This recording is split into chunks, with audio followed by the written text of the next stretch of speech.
ஆண்டவராகிய இயேசுவின் நாமத்தில் இந்த மாலை விசேஷித்த ஆராதனைக்கு வந்திருக்கிற உங்கள் யாவரையும் அன்புடன் வாழ்த்தி நாங்கள் வரவேற்கிறோம். முதல் முறையாய் நீங்கள் வந்திருக்கிற உங்களை கர்த்தர் ஆசீர்வதிப்பார். பல்வேறு சந்தேகங்களோடு கூட நீங்கள் வந்திருக்கலாம். உங்கள் வாழ்க்கையில் இருக்கிற என் பிரச்சனை தீருமா, என் வியாதி தீருமா, என் வாழ்க்கையில் இருக்கிற கஷ்டங்கள் எல்லாம் தீருமா என்ற ஒரு நிலைமையில் நீங்கள் வந்திருக்கலாம். அல்லது உங்களுடைய வாழ்க்கையில் தொடர்ந்து முன்னேற முடியாமல் இருக்கிற தடைகள் தீருமா என்கிற ஒரு நிலைமையில் நீங்கள் வந்திருக்கலாம். ஆண்டவருடைய ஆலயத்திற்குள்ளாய் இயேசுநாதர் உலாவி கொண்டிருக்கிற இந்த இடத்திற்குள்ளாய் வந்திருக்கிற உங்களை ஆண்டவர் பார்க்கிறார். மனிதர்கள் ஒருவேளை பார்க்காமல் இருக்கலாம், ஆனா ஆண்டவர் உங்களை பார்க்கிறார். வேதம் இப்படியாய் சொல்கிறது, வருத்தப்பட்டு பாரம் சுமக்கிறவர்களே நீங்கள் எல்லாரும் என்னிடத்தில் வாருங்கள், நான் உங்களுக்கு இளைப்பாறுதலை தருவேன். ஒருவேளை உங்கள் மனது கொஞ்சம் ஹெவியா இருக்கலாம். ஆண்டவர் சொல்றாரு, எந்த பிரச்சனை இருந்தாலும், எந்த போராட்டம் இருந்தாலும், உங்கள் வாழ்க்கையில் இருக்கிற எப்பேற்பட்ட ஒருவேளை மனிதர்களை நம்பி உங்களுடைய வாழ்க்கையில் அநேக காரியங்களை நீங்கள் இழந்திருக்கலாம். சமாதானத்தை இழந்திருக்கலாம், பணத்தை இழந்திருக்கலாம். எந்த இழப்பு இருந்தாலும் அந்த இழப்பை இன்றைக்கு ஆண்டவராகிய இயேசு கிறிஸ்து அவர் நிறைவுள்ளதாய் ஆக்கி உங்கள் இருதயத்தில் ஒரு நல்ல சமாதானத்தையும் சந்தோஷத்தையும், ஒருவேளை பயத்திலே வாழ்வாங்க. எதை எடுத்தாலும் அவங்களுடைய வாழ்க்கையில ஒரு பயம் இருக்கும். இது எப்படி நடக்குமோ, இது நடக்குமோ நடக்காதுமோ, என்னுடைய எதிர்காலம் எப்படி ஆகுமோ. ஒருவேளை கணவனை இழந்திருக்கலாம், இல்ல மனைவியை இழந்திருக்கலாம், இல்ல அன்பான பிள்ளைகளை இழந்திருக்கலாம். எதிர்காலத்தை குறித்ததான ஒரு தெளிவு இல்லாம இருக்கலாம், ஒரு தைரியம் இல்லாமல் பயத்தோடு நீங்கள் வந்து அமர்ந்திருக்கலாம். ஒருவேளை பிள்ளைகளுடைய திருமணமாக கூட இருக்கலாம். அதை எல்லாவற்றையும் இன்றைக்கு ஆண்டவராகிய இயேசு கிறிஸ்து அவர் நிவர்த்தி செய்து, நான் சொன்ன அந்த பரிசுத்த வேதாகமத்தில் உள்ள வசனத்தின் பிரகாரமாய் எந்த பாரம் இருந்தாலும் இன்றைக்கு இயேசுநாதருடைய பாதத்தில், அவருடைய கரத்துல உங்க பாரத்தை நீங்க இறக்கி வைக்கும் பொழுது நீங்கள் ஒரு விசுவாசத்தோடு அமர்ந்துருங்க. ஆண்டவர் நிச்சயமாய் இன்றைக்கு ஒரு அற்புதத்தை செய்வார். நீங்க ஏதோ வரல, இன்னைக்கு யாரோ கூட்டு வந்தாங்க, அதனால நான் இந்த ஆலயத்திற்குள்ளாய் நான் வந்திருக்கிறேன் என்று நீங்க சொல்லலானாலும் கூட ஆண்டவர் ஒரு நோக்கம், திட்டம் வைத்திருக்கிறார். பைபிள் இப்படியாய் சொல்கிறது, உன் தாயின் கர்ப்பத்தில் உருவாவதற்கு முன்பாகவே நான் உன்னை தெரிந்து கொண்டேன். தாய் தன் பிள்ளையை மறந்தாலும் மறவாத ஒரு தெய்வம். அந்த தெய்வத்துக்கிட்ட நீங்க வரும்பொழுது, கிறிஸ்துவம் என்பது ஏதோ ஒரு மதம் மாற்றம் இல்லை, அது கிறிஸ்துவோடு உள்ள ஒரு வாழ்க்கை. என்ன, கிறிஸ்துவோடு கூட நெருங்கி வாழ்கிற வாழ்க்கை. அவர் தெய்வம் இல்லை, உங்க தகப்பன். உங்க அப்பா கிட்ட நீங்க எப்படி பேசுவீங்க? அப்பா எனக்கு இது வேணும்பா, ஆர்டர் பண்ணுவீங்களா? அப்பாட்ட போய் என்ன கேட்பீங்க? அப்பா எனக்கு இது வேணும்னா அப்பா என்ன சொல்வார்? இல்ல உங்களுக்கு நான் கொடுக்க மாட்டேன். ஒருவேளை உலகத்து அப்பா அப்படி சொல்லலாம், ஆனா இயேசுநாதர் அப்படி சொல்றதே இல்லை. உங்க தைரியம், உங்களை திடப்படுத்தி, உங்களை தைரியப்படுத்தி, உங்கள் பயத்தை எல்லாம் நீக்கி, ஒருவேளை நீங்கள் வியாதியோடு வந்திருக்கலாம், டாக்டர்கள் சொல்லியிருக்கலாம் இது சுகமாகாது என்று.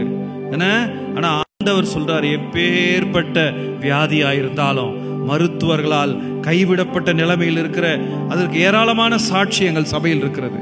ஒருவேளை கேன்சர் கட்டியா இருக்கலாம், இருதய செயலிழப்பா இருக்கலாம், இல்ல பிரெயின்ல இருக்கிற ஏதாவது பிரச்சனையா இருக்கலாம். எந்த பிரச்சனை இருந்தாலும் அந்த பிரச்சனையை இன்னைக்கு ஆண்டவர்கிட்ட சொல்லுங்க. நீங்க இன்னைக்கு, நாளைக்கு இல்ல, இன்றைக்கு இந்த ஆராதனை முடித்து நீங்க வெளியில இறங்கும் பொழுதே உங்கள் பிரச்சனைக்கு ஆண்டவர் ஒரு முடிவை தருவார். எல்லா கரங்களை தட்டுவோமா? நிச்சயமாய். அல்லேலூயா. அவரை நோக்கி பார்த்த முகங்கள் பிரகாசம் அடைந்தன. ஒருவேளை மனுஷனை நோக்கி பார்த்து பார்த்து ஏமாந்து போயிருக்கலாம். பைபிள் இப்படியாய் சொல்கிறது, அவரை நோக்கி பார்த்த முகங்கள் பிரகாசம் அடைந்தது. வெக்கப்பட்டு போகவே மாட்டீங்க. நிச்சயமா ஆண்டவர் இன்றைக்கு இந்த ஆராதனை முடிந்து உங்களுக்காய் ஜெபிக்கும் பொழுதே தேவன் ஒரு மிகப்பெரிய விடுதலையை உங்களுடைய வாழ்க்கையில் தந்து உங்களை அனுப்ப போகிறார். எல்லாம் கண்களை மூடுவோமா? ஒரு நிமிடம் ஆண்டவருடைய சமூகத்தில் உங்களை ஒப்பு கொடுத்து ஒரு சின்ன ஜெபம் பண்ணுவோம். ஆண்டவருடைய பிரசன்னம் இந்த இடத்தை மூடி இருக்கிறது. கர்த்தருடைய ஆவியானவர் அசைவாடு கொண்டிருக்கிறார்.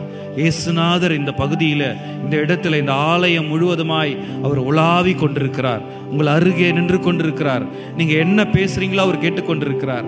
இன்றைக்கு தைரியத்தோடு நீங்க எந்த காரியத்தை குறித்து பயத்தோடு வந்திருந்தாலும் அந்த காரியத்தை ஆண்டவருடைய சமூகத்தில், அவர் பாதத்தில் நீங்க வைக்கும் பொழுது ஆண்டவர் இன்றைக்கு உங்களுக்கு ஒரு தெளிவை தந்து, ஒரு விடுதலையை தந்து நிச்சயமாய் அவர் அனுப்ப போகிறார். இயேசுராஜா, இந்த அருமையான மாலை நேரத்திற்காய் உம்மை நன்றியோடு நாங்கள் துதிக்கிறோம் ஆண்டவரே. இயேசப்பா, இந்த நாளிலும் ஆண்டவரே உம்மை பார்க்கும்படியாய், உம்மிடத்தில் விடுதலையை பெறும்படியாய், உம்மிடத்திலிருந்து ஆசீர்வாதங்களை பெறும்படியாய் வந்திருக்கிற அருமை சகோதர சகோதரிகளை உம்முடைய கரத்தில் நாங்கள் ஒப்பு கொடுக்கிறோம் ராஜா. ஆண்டவரே, உம்மை நோக்கி பார்த்த முகங்கள் பிரகாசம் அடைந்தன, அவைகள் வெட்கப்பட்டு போகவில்லை என்று சொல்லப்பட்ட வார்த்தையின் பிரகாரமாய் ஆண்டவரே உம்மை நோக்கி பார்க்க, இயேசப்பா உங்க முகத்தை நோக்கி பார்க்க வந்திருக்கிற பிள்ளைகளுடைய வாழ்க்கையில் எப்பேற்பட்ட இருள் இருந்தாலும் ஆண்டவரே, அது கடனா இருக்கலாம், வியாதியா இருக்கலாம், பிரச்சனைகளா இருக்கலாம், வாழ்க்கையில் தொடர்ந்து முன்னேற முடியாமல் இருக்கிற தடைகளா இருக்கலாம், ஒருவேளை பிசாசு கொண்டு வருகிற எந்த போராட்டமா இருக்கலாம். ஆண்டவரே, அந்த எல்லா இருளையும் நீக்கி ஏசப்பா, இன்றைக்கு நீர் உலகத்திற்கு ஒளியாய் வந்தவரே, நான் உலகத்திற்கு ஒளியாய் இருக்கிறேன் என்று சொன்னவரே, இவர்கள் வாழ்க்கையில் ஆண்டவரே நீர் ஒளியேற்றி அனுப்பும்படியாய் நாங்கள் ஜெபிக்கிறோம் ஆண்டவரே. ஒருவேளை பயத்தோடு வந்திருக்கலாம் ஆண்டவரே. ஏசாயா தீர்க்கதரிசியின் புஸ்தகம் 41:10 பிரகாரமாய், பயப்படாதே, நீ பயப்படாதே, ஆண்டவராகிய இயேசு சொல்கிறார், உன் வலது கரத்தை பிடித்து பயப்படாதே, நான் உனக்கு துணை நிற்கிறேன். அது எப்பேற்பட்ட சவாலா இருந்தாலும் சரி ஆண்டவரே, அந்த சவாலை மேற்கொள்ள ஆண்டவரே உம்முடைய பிள்ளைகளோடு நீர் பேசிக் கொண்டிருக்கிறீரே, அதற்காக நன்றி செலுத்துகிறோம் ராஜா. இந்த ஆராதனை உம்முடைய கரத்தில் ஒப்பு கொடுக்கிறோம். வந்த எல்லா பிள்ளைகளையும் கர்த்தர் ஆசீர்வதிப்பீராக. ஆண்டவர் ஆசீர்வதித்து அனுப்பும்படியாய் நாங்கள் ஜெபிக்கிறோம் ஆண்டவரே.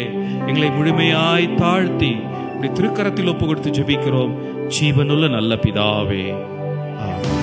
என் நம்பிக்கையே உமக்கு ஸ்தோத்திரம், என் புகழிடமே உமக்கு ஸ்தோத்திரம், என் நம்பிக்கையே உமக்கு ஸ்தோத்திரம், புகழிடமே உமக்கு ஸ்தோத்திரம். உம்மைத்தான் நான் நம்பியிருக்கேன், அற்புதங்கள் எனக்கு செய்யுங்கப்பா. இயேசுவே, உம்மை நம்பியிருக்கேன், அற்புதங்கள் எனக்கு செய்யுங்கப்பா. உம்மைத்தான் நான் நம்பியிருக்கேன்,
கர்த்தர் எனக்கு அற்புதம் செய்ய வல்லவர் அப்படின்னு சொல்லி எத்தனை பேர் விசுவாசிக்கிறீங்க?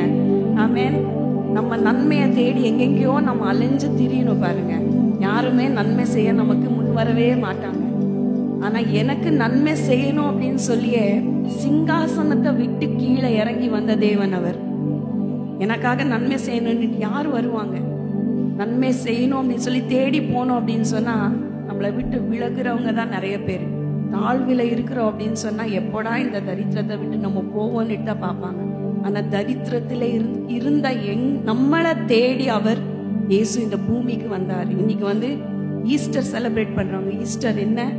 இயேசுநாதர் உயிர் தெழுந்தார் அப்படின்னு சொல்ற அந்த காரியம். அவர் உண்மையா இன்றைக்கும் உயிரோட இந்த இடத்துல இருக்கிறார். இன்னைக்கு என்ன கஷ்டத்தோட நீங்க வந்திருந்தாலும், நம்பிக்கையற்ற நிலையில நீங்க வந்திருந்தாலும், உங்க வாழ்க்கையில ஒரு புதிய நம்பிக்கையை இன்னைக்கு அவர் தர போறாரு. எத்தனை பேர் விசுவாசிக்கிறீங்க? நம்புறீங்களா? இந்த இயேசுநாதர் உங்க வாழ்க்கையில புதிய நம்பிக்கையை தருவார் அப்படின்னு சொல்லி. ஏன் அப்படின்னு சொன்னா, என்ன தேடி வந்தவர். நான் எங்கேயும் அவள் தேடி அலைஞ்சு போல, என்ன தேடி அவர் இந்த பூமிக்கு வந்து எனக்கு வாழ்க்கைய மாத்தணும், என் தரித்திரத்தை நீக்கணும், என் வியாதியை சுகப்படுத்தணும் அப்படின்னு சொல்லி இந்த பூமிக்கு வந்த தேவன். இப்படிப்பட்ட தேவனை எழுப்பி நின்று சிங்காசனம் விட்டிறங்கி எழுப்பி நின்று நம்ம இந்த தேவன் நம்ம பாடி மகிமைப்படுத்துவோம். சிங்காசனம் விட்டிறங்கி என் தாழ்வில நீர் என்னை அன்பு கூர்ந்து நீர் வந்த தேவனா இருக்கிறீர் அப்படின்னு சொல்லி என் கூட சேர்ந்து நீங்க விசுவாசமா அறிக்கை செய்து பாடுங்க.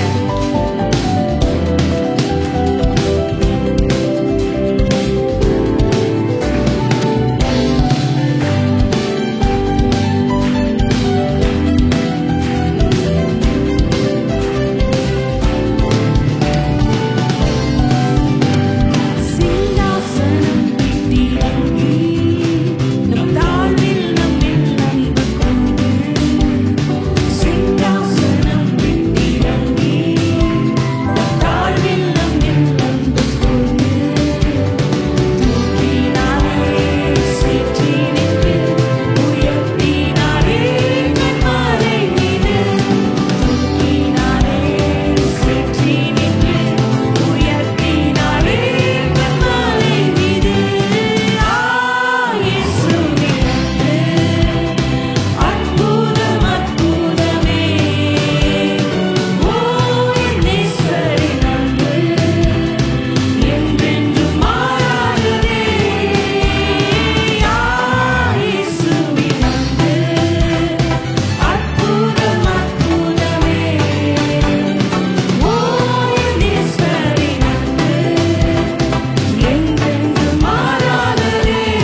நடந்து போயிட்டு இருந்தாருன்னு பாருங்க. எருசலேமுக்கு போகணும், ஜெருசலேம் என்ற ஒரு பிளேஸ் இருக்கு, அங்கே போகணும் அப்படின்னு சொல்லி அவர் நடந்து போகும்போது அவரோட நிறைய கூட்டம் இருந்துச்சா. அப்போ ஒரு கண்ணு தெரியாத ஒருத்தன் வந்து, ஒரு பிச்சைக்காரன் வந்து உட்கார்ந்து பிச்சை எடுத்துட்டு இருக்கும்போது ஒரு சத்தம் வருது. என்ன இது, இவ்வளோ பெரிய கூட்டம் போறாங்களே, கூட்டமா யாரு அப்படின்னு சொல்லி விசாரிக்கும் போது அவங்க சொல்றாங்க, இயேசுநாதர் இந்த வழியா போறாங்க அப்படின்னு சொல்லி கேள்விப்பட்ட போது அவ அதை கேட்டுட்டு அமைதியா இருக்கல. அவ சத்தமா கத்தி, இயேசுவே நீர் எனக்கு மனம் இறங்கும், தாவீதின் குமாரனே நீர் எனக்கு இறங்கும் அப்படின்னு சொல்லி சத்தமா கூப்பிட்டானா. இப்படி சத்தமா நம்ம ஒரு நன்மையை நம்ம படைக்கணும் அப்படின்னு சொல்லும்போது என்ன பண்ணுவாங்க, அப்ப சுத்தி இருக்கிறவங்க அமைதிப்படுத்துவாங்க பாருங்க. அது போல அவனை எல்லாரும் என்ன சொன்னாங்களா, வாய மூடு, கத்தாத, அமைதியாரு அப்படின்னு சொன்னாங்களா. ஆனா அதை எதையுமே பொருட்படுத்தாம அவன் என்ன பண்ணான், இன்னும் சத்தமா தாவீதின் குமாரன் இயேசுவே நீர் எனக்கு இறங்கும் அப்படின்னு சொல்லி அவன் சத்தமா கத்துற அந்த சத்தத்தை இந்த இயேசுநாதர் கேட்ட உடனே கேட்டுட்டு அப்படியே போயிட்டாரு. இல்ல, அங்க நின்று அவனை கூப்பிடுங்க, அவனுக்கு என்ன வேணும் கேளுங்க அப்படின்னு சொல்லி அவன் வந்த உடனே உனக்கு என்ன வேணும், என்னதான் நான் செய்யணும்னு நீ விரும்புற அப்படின்னு சொல்லி கேட்டப்போ அவன் சொன்ன, ஆண்டவரே எனக்கு பார்வை நான் அடையணும், எனக்கு பார்வையை கொடுங்க அப்படின்னு சொன்ன உடனே, நீ விசுவாசித்தபடியே உனக்கு பார்வை உண்டாகட்டும் என்று சொன்ன அந்த மாத்திரமே என்னாச்சு அப்படின்னு சொன்ன அவனோட கண்கள் திறந்து அந்த இயேசுநாதர் அவனுக்கு அற்புதத்தை செய்தாரு. இன்னைக்கு இந்த இயேசுநாதரை வந்து நம்பி வந்திருக்கிற நீங்க, இயேசுவே எனக்கு மனம் இறங்குங்க அப்படின்னு சொல்லி கேட்கும் பொழுது உங்களை பார்த்து அப்படியே போறவர் அல்ல, உங்களுக்கு நிச்சயமாய் மனம் இறங்கி உங்க வாழ்க்கைய மாத்தக்கூடிய தேவன் இந்த இயேசுநாதர். இன்னைக்கு என் கூட சேர்ந்து தேவகுமாரா தேவகுமாரா என்ன கொஞ்சம் நினைச்சிடுங்க நீங்க அப்படின்னு சொல்லி நீங்க பாடுறீங்களா? நல்ல சத்தமா வாயை திறந்து நம்பிக்கையோட, இயேசுவே நீர் என் மேல மனம் இறங்குங்க, நீங்க என்ன நினைச்சீங்க அப்படின்னு சொன்னா என் வாழ்க்கை மாறிடும் அப்படின்னு சொல்லி கண்களை மூடி கரங்களை உயர்த்தி உண்மையா உணர்ந்து இந்த வார்த்தைகளை நீங்க சொல்லுங்க. நிச்சயமா இன்னைக்கு நீங்க நம்பி வந்த இந்த இயேசு உங்களை கைவிடாம உங்க வாழ்க்கைய மாத்தி, உங்க சூழ்நிலையில எல்லாம் மாத்தி உங்க வாழ்க்கையில அற்புதத்தை செய்ய வல்லவரா இருக்கிறார்.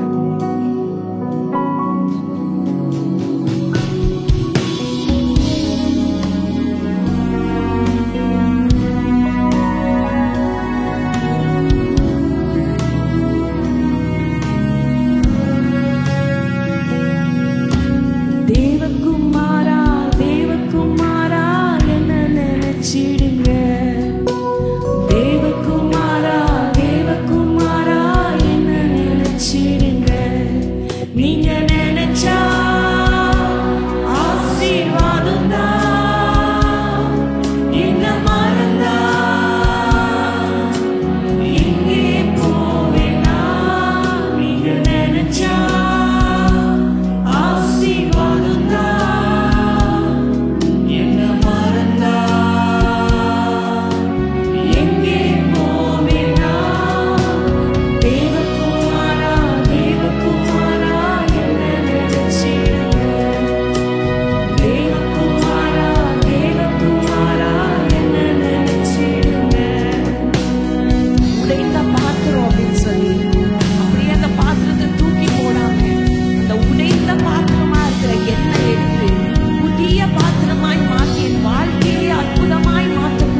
புதிய மனுஷனாய் மாற்றக்கூடிய இந்த நேரத்துல ஆண்டவரே, இந்த வந்திருக்கிற ஒவ்வொரு பிள்ளைகளோட மனதையும் ஆண்டவரே நீர் ஆயத்தப்படுத்தும்படி நாங்க ஜெபிக்கிறோம் அப்பா.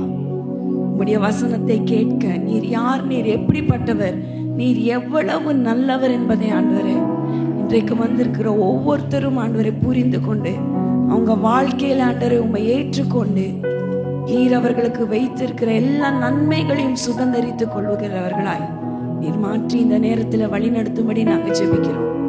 தொடர்ந்து இங்க நடக்க இருக்கிற ஒவ்வொரு காரியங்களிலும் தேவன் நீரே மகிமைப்படுவீராக. இயேசுவின் நாமத்தில் பிதாவே, ஆமென். டேவிட்ண்ணா, நானும் பார்த்துன்னு இருக்கிறேன். ரொம்ப நேரமாக ஆட்டோ தொச்சினே இருக்க. நீ வேற ஏன்டா வெறுப்பேத்துற? நானே நாளைக்கு ஈஸ்டர் ஆச்சே சவாரி கலக்கட்டும்னு பார்த்தா இன்னும் யாரும் வர காணோம்.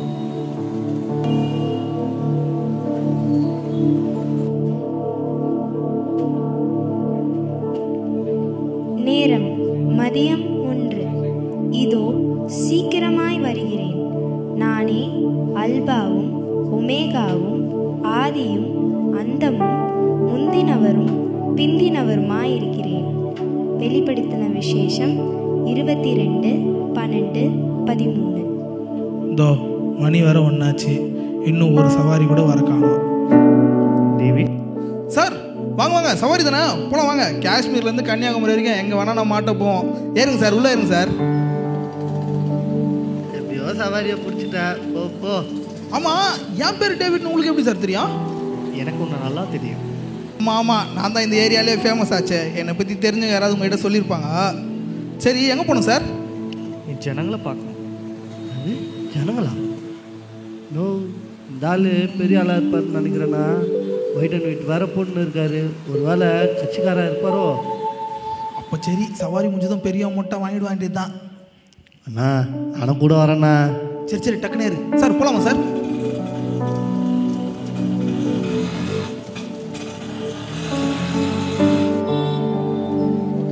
ஐயா சாமி, தர்மம் ஏதாவது பண்ணுங்கய்யா, சாப்பிட்டு 2 நாள் ஆகுது. ஐயா சாமி, பிச்சை ஏதாவது இருந்தால் போடுங்கய்யா. ஏம்மா, உங்களை பற்றிலாம் தெரியாதா? போமா, கண்ணு தெரியாத மாதிரி நடிச்சு காசு கேட்பீங்க. காசுலாம் இல்லை, போமா. அம்மா போ போ, பின்னாடி அவனா ஏமாந்த இருப்பான், அங்கே போய் கேளு. ஐயா சாமி, தர்மம் ஏதாவது பண்ணுங்கய்யா. ஏம்மா, உன்னை தான் போக சொன்னல, போமா அந்த பக்கம். இன்றோடு உன் வேதனை நீங்கிற்று, நீ சுகம் பெற்றாய். நோ நோ, சிக்னல் போட்டா டப்புன்னு போனா. ஆமாம் சார், அந்த பிச்சைக்காரன் காசு கேட்டான். நீங்கள் அதுக்கு இருக்குன்னு சொல்லியிருக்கணும், இல்லை இல்லைன்னு சொல்லியிருக்கணும். அப்படி இல்லைன்னா அவனை திட்டி அனுப்பிச்சிருக்கணும். அது இல்லாமல் ஏதோ வேதனை சுகம்னு சொல்கிறீங்க. அன்று பிறவி குருட ஒருத்தனுக்கு என்னோட உமிழ்நீரில் சேற்றம் உண்டாக்கி சுகம் கொடுத்தேன். இன்னைக்கு இவளுக்கு இவளோட அறியாமையிலிருந்து சுகம் கொடுத்தேன். இன்று முதல் இவள் அறியாமையும் வேதனையும் விலகியது. அவள் மீட்பர் இன்னார் என்று அவள் அறிந்து கொண்டாள். ஓ, கட்சியாலாம் இல்லை, சுத்த வைத்தர் போல. ஐயோ, இந்த பேங்க் ஏஜென்ட் வேறு ஃபோன் பண்ணிட்டான். சார், போகிற வழியில் தான் வீடு இருக்குது. ஆட்டோ டியூ காசு மட்டும் கொஞ்சம் எடுத்துன்னு போயிடலாம்.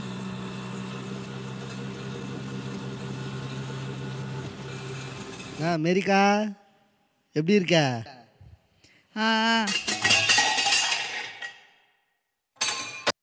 மேரே மேரே, இங்கே இருந்த காசை பார்த்தியா? அந்த காசா? நம்ம குமாரண்ண வட்டி காசு கேட்டு வீட்டு வாசல்ல வந்து கத்திட்டு இருந்தாருயா, அதான் அந்த காசை எடுத்து கொடுத்துட்டேன். ஏண்டி, உனக்கு கொஞ்சமாவது அறிவு இருக்குதா? அந்த காசை எடுத்து கொடுத்துட்டா, அது ஆட்டோக்கு டியூ கட்ட வச்சு இந்த காசு. அந்த காசு தரலனா இப்போ ஆட்டோ தூக்கின்னு போயிடுவான். யார் சோறு போடுறது? அப்புறம் உங்கள் அப்பனை வந்து போடுவான் அவனுக்கு சோறு. யோ, இங்கே பாரியா, நான் ஒன்றும் உன் காசு எடுத்துகிட்டு போய் எங்கள் அப்பா வீட்டுக்கு ஒன்றும் கொடுக்கல. உனக்கு என்ன, காலையில் ஆட்டோவை எடுத்துகிட்டு போகிற, அதோட நைட்டு தான் வர. நான் தான் இங்கே எல்லாருக்கிட்டையும் அவமானப்படுறேன். ஆரம்பிச்சிரு, டெய்லி இதே மாதிரி ஆரம்பிச்சிரு ஏதாவது ஒன்று. நானும் ஒரு நாள் தவறாமல் சொல்கிறேன், பசங்களுக்கு 3 மாதமாக ஃபீஸ் கட்டல, வீட்டில் ஒரு பொருளும் உருப்படியாக இல்லை. உங்கள் அம்மாவுக்கு மருந்து வாங்கணுமே, அதாச்சும் ஞாபகம் இருக்கா? இதில் கடைக்காரனுக்கு வேற பாக்கி கொடுக்கல. இதெல்லாம் இல்லாமல் இந்த குமாரண்ணா வர வீட்டு வாசலில் வந்து அசிங்கமாக கத்திட்டு இருந்தார். நானும் எவ்வளோ அவமானத்தை தான் தாங்கிறது, நீயே சொல்லு. இதுக்கு தான் எல்லா நம்பிக்கையும் உன் உழைப்பில் மட்டும் வைக்காம கொஞ்சமாச்சும் கடவுளை தேடு நம்புன்னு சொன்னேன். கஷ்டம் இருந்திருந்தாலும் கொஞ்சம் சமாதானமாவது இருந்திருக்கும். ஐயோ அம்மா ஆரம்பிக்காத, கிளம்புறேன் நான். நிச்சயமாகவே முடிவு உண்டு. உன் நம்பிக்கை வீண் போகாது.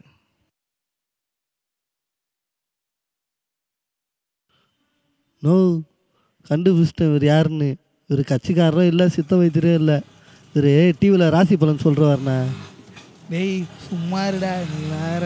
இவளே டியூ கட்ட வச்சிருந்த காசு எடுத்து குமாரன் நான் கொடுத்துட்டாருன்னு கடுப்பில் இருக்கிறேன். அது இல்லாமல் எப்பவும் போல் அது இதுன்னு புலம்பி தள்ளுறா. நானும் சம்பாதிக்கிறேன், ஆனால் எங்கே போகுதுன்னே தெரில. இதில் கடவுளை தேடு நம்புன்னு அட்வைஸ் வேறு. சார் நீங்களே சொல்லுங்கள் சார், இந்த கடவுளெல்லாம் சரி பண்ணுவாருன்னா என் பொண்டாட்டி ஜெபம் பண்ணுறா, பைபிள் படிக்கிறா, என் கஷ்டம் எல்லாம் சரியாயிருக்கணும்ல. நான் கேட்டால் தான் தருவார்னா அப்போ என்ன கடவுள் இவரு? கடுகளவு விசுவாசம் உனக்கு இருந்தாலும் ஒரு மலையே பெயர்ந்து போகும். உன் விண்ணப்பங்கள் கேட்கப்பட்டது, எல்லாம் முடிந்தது. எல்லாம் முடிஞ்சிச்சா? அப்படின்னா டேய் இங்கேருந்து சாருங்கடா. இன்னுமா புரியலவனுக்கு வந்தார், ஓசியில் சுற்றினார், காசு கொடுக்காமல் போயிட்டார். அதுதான் எல்லாம் முடிஞ்சிச்சு.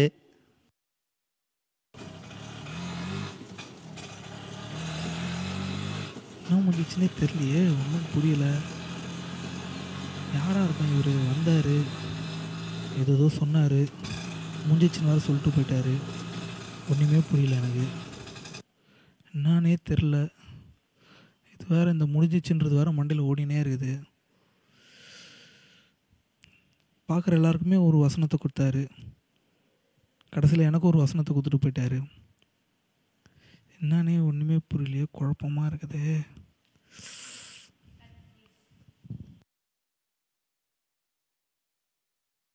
இதோ பாவிகளை ரட்சிக்க மனுஷகுமாரனாகவே பிதா என்னை இந்த பூலோகத்தில் பிறப்பித்தார். நான் வாழ்ந்த நாட்களில் உங்கள் பாவங்களையும் மீறுதல்களையும் மன்னித்தேன். உங்கள் பாவங்களுக்காகவே கைவிடப்பட்டு சிலுவையில் உங்கள் பாவத்துக்காகவே அறையப்பட்டேன். என் ஜீவன் போகும் முன்னே என் பிள்ளைகளாகிய உங்களுடைய வேதனை, துக்கம், அவமானம், சாபம், தரித்திரம், வியாதி, நோய் இவை எல்லாவற்றையும் உங்களிடமிருந்து நான் சுமந்து தீர்த்து விட்டேன். பிதாவானவர் என்னை நேசித்தது போல என் ஜீவனை கொடுத்து நான் உங்களை நேசித்தேன். இதோ இன்றும் உயிரோடு வந்து உங்களை நேசிக்கிறேன். என்னை நோக்கி பார்க்கிற முகங்கள் வெட்கப்பட்டு போவதில்லை, அவர்கள் முகங்கள் பிரகாசிக்க கடவது. எல்லாம் முடிந்தது. யோ எழுந்திரியா, காலையிலாச்சு.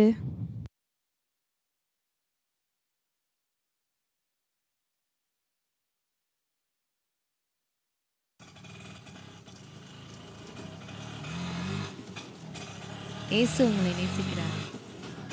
இயேசு உங்களை நேசிக்கிறார். இயேசு உங்களை நேசிக்கிறார். இயேசு உங்களை நேசிக்கிறார். வேணாம் வேணாம் அம்மா, நீ தானே நேற்று பிச்சை எடுத்துட்டு இருந்த? நான் கூட உன்னை திட்டி போக சொன்னேன். மீட்பராகிய இயேசு கிறிஸ்து எனக்கு சுகம் கொடுத்துட்டாரு. நான் அவரோட பரிசுத்த ஆவியால சுகமாயிட்டேன். அப்போ உங்ககிட்டயும் ஒரு பேப்பர் கொடுத்தாரா? அவரை நீ திரும்ப எங்கேயா பார்த்த? நானும் அவரை என் கண்களால் பார்க்கணுன்னு தான் நினச்சேன் தம்பி. ஆனால் ஆவியானவராக அவர் என் கூட இருக்காருன்னு உணர்ந்தேன். என்னை போல திக்கற்ற பிள்ளைகளுக்கு அவர் தான் துணை. யாருமே என்னை கண்டுக்காத போது அவருடைய கண்கள் மட்டும்தான் என்னை தயவாக பார்த்துச்சு.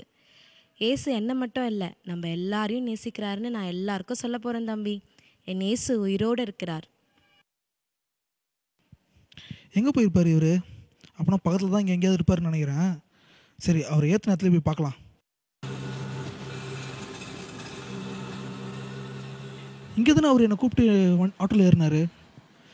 எங்கேயும் காணுமே, எங்கே போய் தேடுறதுன்னு தெரியலையே.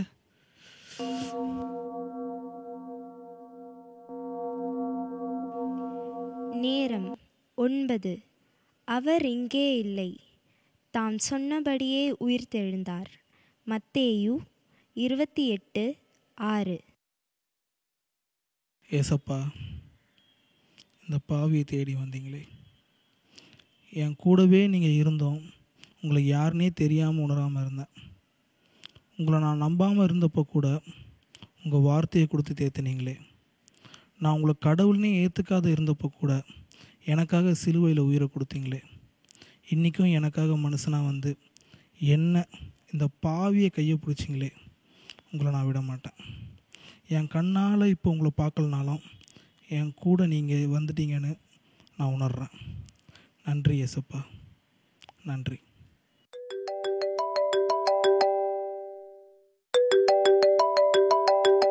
Hello sir. Hello David sir, உங்களுக்கு ரொம்ப நேரமாக கால் பண்ணுறேன், நீங்கள் ஃபோனே எடுக்க மாட்டேன்றீங்க. சரி அதை விடுங்க. நீங்கள் ரொம்ப வருஷமாக ஒரு லேண்டை சேல் பண்ண முடியாமல் வச்சுருந்தீங்கல்ல, அந்த லேண்டை இப்போ ஒரு நல்ல ரேட்டுக்கு ஒரு கஸ்டமர் வாங்குறதுக்கு வந்திருக்காங்க. வந்தீங்கன்னா உடனே சேல் பண்ணிடலாம். இதோட உங்கள் பிரச்சனைலாம் முடிஞ்சிருச்சு. நம் விலையை கொடுத்தா, நம் இடத்தை எடுத்தா, மறித்து மீண்டும் உயிர்த்தா, புதிய துவக்கம் அளித்தார். முடிந்தது முடிந்தது, இயேசு எல்லாம் எனக்கு செய்து முடித்ததா.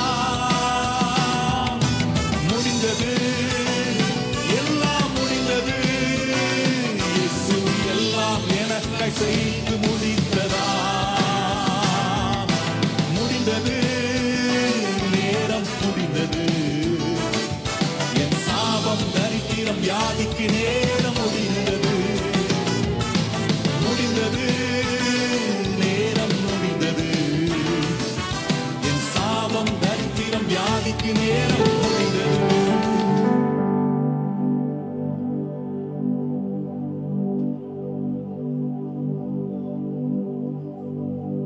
உங்கள் எல்லாருக்கும் தெரிஞ்சுக்கோ, 2000 வருஷத்துக்கு முன்னாடி ஏசப்பா வந்தாங்க, நிறைய அற்புதங்கள் செஞ்சாங்கன்னு சொல்லிட்டு. ஆனால் நிறைய பேருக்கு ஒரு கேள்வியும் இருக்குது. ஆனால் இப்போ இருக்க காலகட்டத்தில் தேவன் பார்க்குறாரா, என் கஷ்டத்தை பார்க்குறாரா, என்னோடய வேதையை பார்க்குறாரா, எனக்கு தேவையை பார்க்குறாரா அப்படின்னு சொல்லி நிறைய பேருக்கு ஒரு கேள்வி இருக்குது. இந்த ஸ்கிட்டு உங்களுக்கு ஒரு எக்ஸாம்பிள் உங்களுக்கு. ஏன்னா இன்றைக்கி எங்கள் ஏசப்பா கண்கள் எங்களை கண்டது, நாங்கள் இன்றைக்கி சாட்சியாக நிற்கிறோம். இன்றைக்கி உங்கள் ஏசப்பா கண்கள் உங்கள் எல்லாரையும் கண்டிருக்கு. நீங்கள் கண்டிப்பாக வருகிற காலத்தில் சாட்சியாக நீங்கள் இருப்பீங்க. உங்களை வரவேற்கிறோம். தேங்க்யூ. இப்பொழுதும் ஆண்டவருடைய வார்த்தையை நம்ம கேட்க போகிறோம். கொஞ்ச நேரம், இவ்வளோ நேரம் ரொம்ப பொறுமையாக இருந்தீங்க, அமைதியாக இருந்தீங்க, அதற்காக நன்றி. இப்போ ஆண்டவருடைய வார்த்தை, கடவுள் உங்களோடு கூட, இயேசுநாதர் உங்கள் கூட அவர் பேச போகிறார், உங்களை சுகப்படுத்த போகிறார். உங்கள் வாழ்க்கையில் இருக்கிற பிரச்சனைகள் எல்லாம் மாறப்போகிற மிக முக்கியமான ஒரு தருணம். ரொம்ப அமைதியாக ஆண்டவர் உங்களோடு கூட பேசும்படியாய் நீங்கள் நல்ல ரிலாக்ஸ்டாக உங்களுடைய அலைபாகிற எண்ணத்தெல்லாம் ஒருமுகப்படுத்தி ஆண்டவருடைய வார்த்தைக்கு நேராய் திருப்பும்படி அன்பாய் கேட்டுக்கொள்கிறோம். எங்கள் சபையினுடைய போதகர் அருமையான பாஸ்டர் ஜெக்கோனியா அவர்கள் முன்பாக வந்து ஆண்டவருடைய வார்த்தையை அவர் தரப்போகிறார். எல்லாம் கரங்களை தட்டி அவரை வரவேற்போமா? ஆண்டவருடைய பரிசுத்த நாமம் மகிமைப்படட்டும்.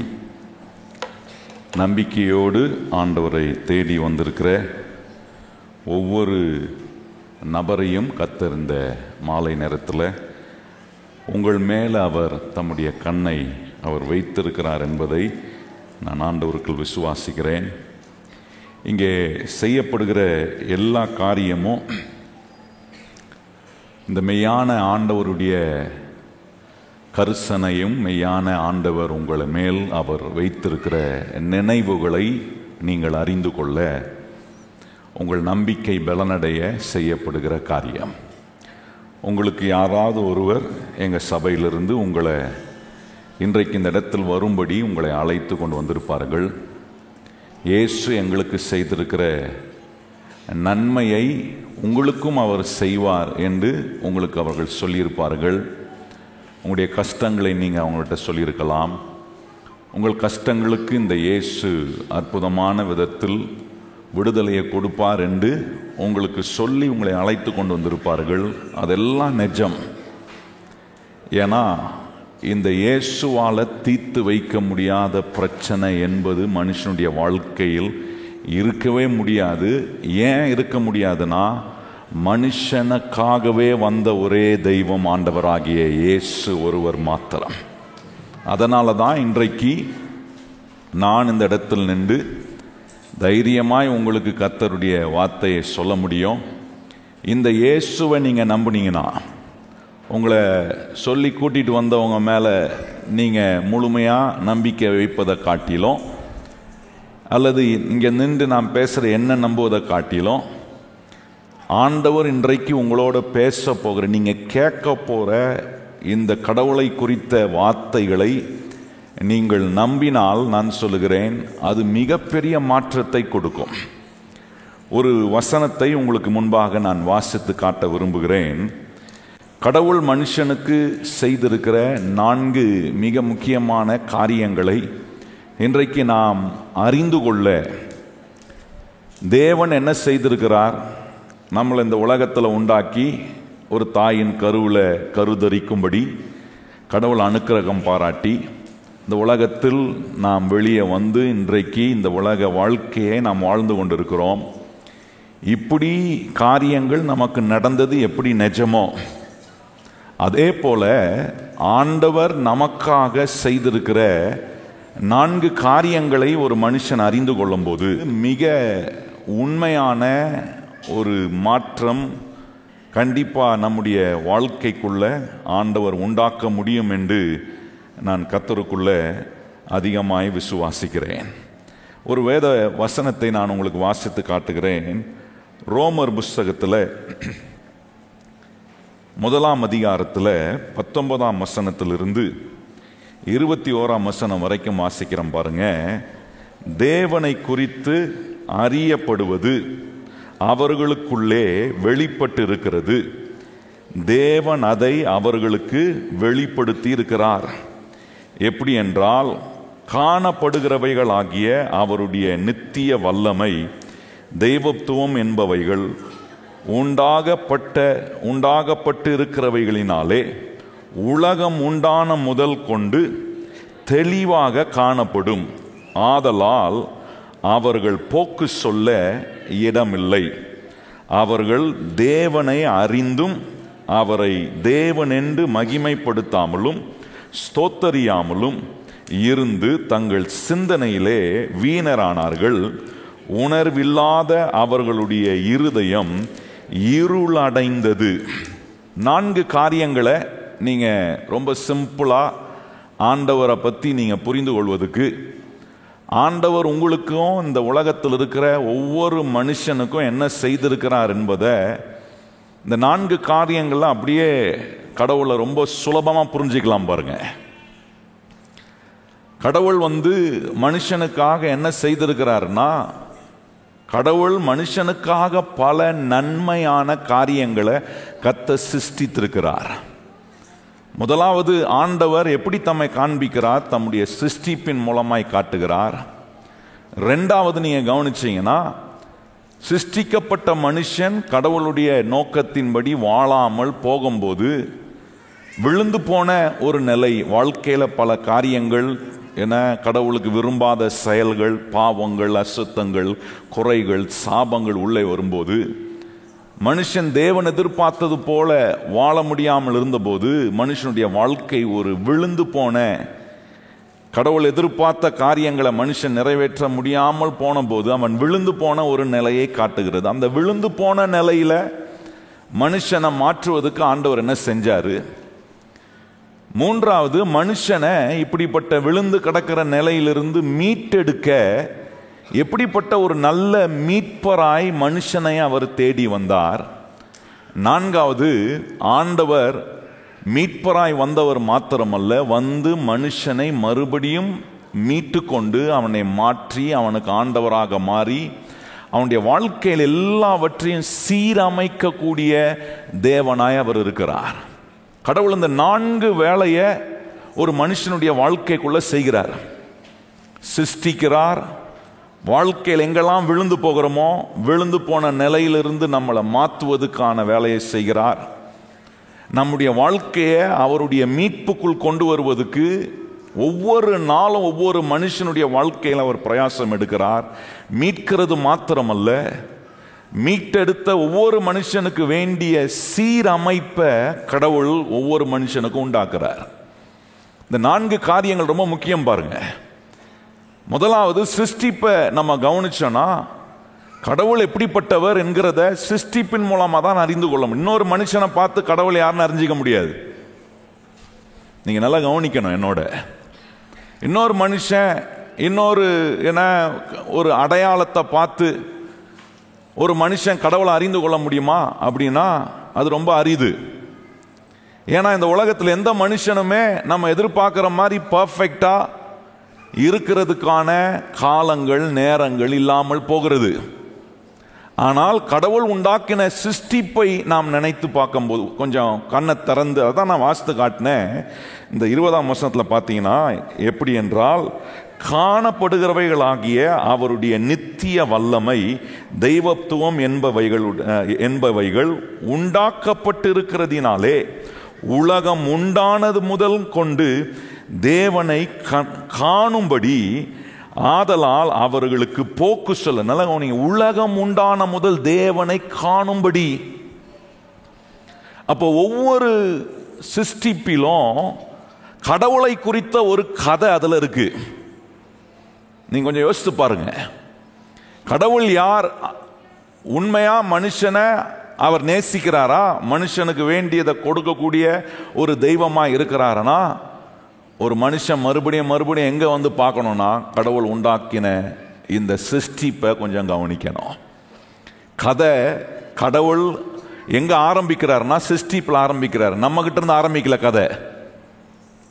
நம்ம கிட்ட இருந்து கதை ஆரம்பிச்சா வேற மாதிரி முடிஞ்சிடும். அதனால்தான் நம்முடைய வாழ்க்கை என்னும் இந்த கதை கடவுளிடத்திலிருந்து ஆரம்பிக்க வேண்டுமானால் கடவுள் எங்கே இருந்து ஆரம்பிச்சார்ன்றதை கொஞ்சம் கவனிக்கணும். ஆரம்பமே இல்லாத ஒரு கடவுள் எல்லாவற்றுக்கும் ஒரு ஆரம்பத்தை ஏற்படுத்தினார். நீங்க கவனிச்சு பாருங்க, கடவுளுக்கு ஆரம்பமும் கிடையாது முடிவும் கிடையாது. இப்படிப்பட்ட ஆரம்பமும் முடிவும் இல்லாத ஒரு தேவன் எல்லாவற்றுக்கும் ஒரு துவக்கத்தை கொடுக்கிறார். அப்படியானால் கடவுளுடைய சிருஷ்டிப்புல கடவுளுடைய தன்மைகளை நம்ம விளங்கிக் கொள்ளலாம். அவர் எப்படிப்பட்டவர்? சில காரியத்தை கடவுளை பற்றி சிருஷ்டிப்புக்கு மூலமா நம்ம பார்க்கும்போது அறிந்து கொள்ளக்கூடிய ஒன்று, கடவுள் சர்வ வல்லவராக இருக்கிறார். God is so powerful. அப்படின்னா அவரால் அவருடைய கண்ட்ரோலுக்குள்ள கொண்டு வர முடியாத காரியங்கள் ஒன்றுமே கிடையாது. அதுக்கு தான் கொஞ்சம் சிருஷ்டிப்பை பார்க்கணும்.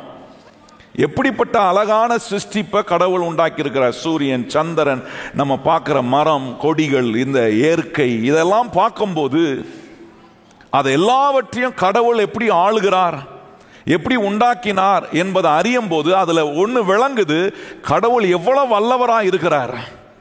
அப்படின்னா எல்லாமே அவருடைய கண்ட்ரோலுக்குள்ள இருக்க முடியும்னா இன்னைக்கு என்ன உண்டாக்கி வச்சிருக்கிற கடவுள் சிருஷ்டிப்பின் மேல எப்படி தம்முடைய வல்லமையை காட்டுறாரோ அதே மாதிரி என் வாழ்க்கையில் நடக்கிற எல்லாவற்றையும் கண்ட்ரோல் பண்ண அவரால் முடியும் என்பதை நாம் அறியணும்.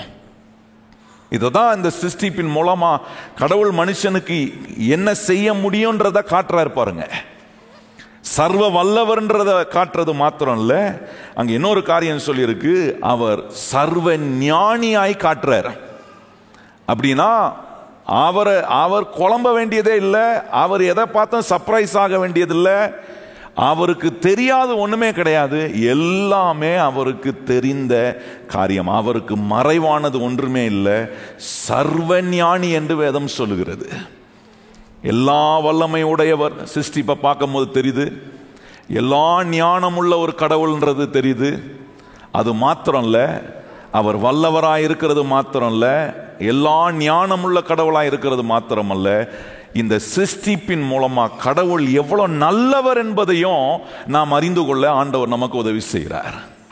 அதுதான் பாருங்க, மனுஷன் கடவுளை அறிந்து கொள்ளணும்னா சிருஷ்டிப்பை கொஞ்சம் கவனிக்கணும். உண்டாக்குன ஒன்று இருக்கே, நீங்க சும்மா இந்த உலகத்துல வந்துடலையே, உங்களை தாயின் கருவுல உண்டாக்க உருவெடுக்க கடவுள் ஒரு வேலையை செஞ்சிருக்கிறாரே. உங்க தாயின் கருவுக்குள்ள நம்மளை இப்படி மூக்கு மொழியுமா நம்மளை படைத்து ஒரு மனுஷ சாயலா நம்மளை உண்டாக்கி கொண்டு வந்திருக்கிறாருன்னா அப்ப எவ்வளவு வல்லவர். சிருஷ்டிப்புல தாயின் கருவில் இருக்கும்போது ஒரு வடிவத்தை கொடுக்க எவ்வளவு வல்லமையா சிருஷ்டிக்கிற கடவுள் வேலை செய்யறாரு.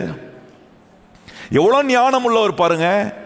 நம்முடைய சரீரத்தின் அவயங்கள் எல்லாம் எவ்வளவு கரெக்டா படைச்சிருக்கிறார் பாருங்க. மனுஷனுக்குனா மனுஷனுக்கு உண்டான என்ன தோற்றம் இருக்கணும், அவனுக்கு என்ன பார்வை, என்ன வாய், என்ன அமைப்பு, என்ன கலர் அவனுக்கு இருக்கணும், என்ன விதமா அவன் உருவாகணும். நீ யோசித்து பாருங்க, கடவுள் எவ்வளவு ஞானமா இருந்தார்னா நம்முடைய படைப்பை, நம்முடைய சரீரத்தின் அவயங்களெல்லாம் எவ்விதமாய் சிருஷ்டித்திருக்கிறார் பாருங்க. இதெல்லாம் பார்க்கும்போது கடவுள் மெய்யாகவே வல்லமை உள்ளவர் தான். மெய்யாகவே அவர் மிக ஞானமுள்ள ஒரு கடவுள். அது மாத்திரமல்ல, அந்த கடவுள் சிருஷ்டிப்பின் மூலமா எவ்வளவு நல்லவர் என்பதை ருசிக்க முடியும். கடவுள் இல்லாம இந்த நான் சொன்ன இந்த சிருஷ்டிப்பை உண்டாக்கின தேவனை நீங்க எடுத்துட்டு வாழ்க்கையில எந்த நல்லதையுமே நம்ம பார்க்க முடியாது.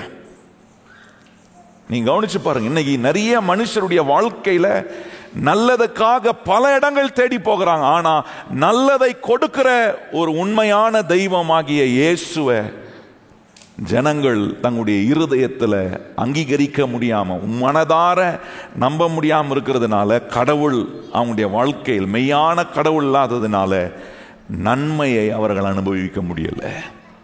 இப்ப கவனிச்சு பாருங்க, முதல்ல கடவுள் எப்படி காட்டுறாரு, மனுஷனுக்கு என்ன செஞ்சிருக்கிறார்னா, உனக்காக நான் என்னெல்லாம் சிருஷ்டித்திருக்கிறேன், உன்னை எப்படி சிருஷ்டித்திருக்கிறேன், உன்னை சிருஷ்டிக்கும் போது எனக்கு எவ்வளவு வல்லமை உள்ள ஒரு கடவுளா இருந்திருக்கிறேன், எவ்வளவு ஞானமுள்ள ஒரு கடவுளா இருந்திருக்கிறேன், எவ்வளவு நல்ல ஒரு கடவுளா உன்னை சிருஷ்டித்திருக்கிறேன்.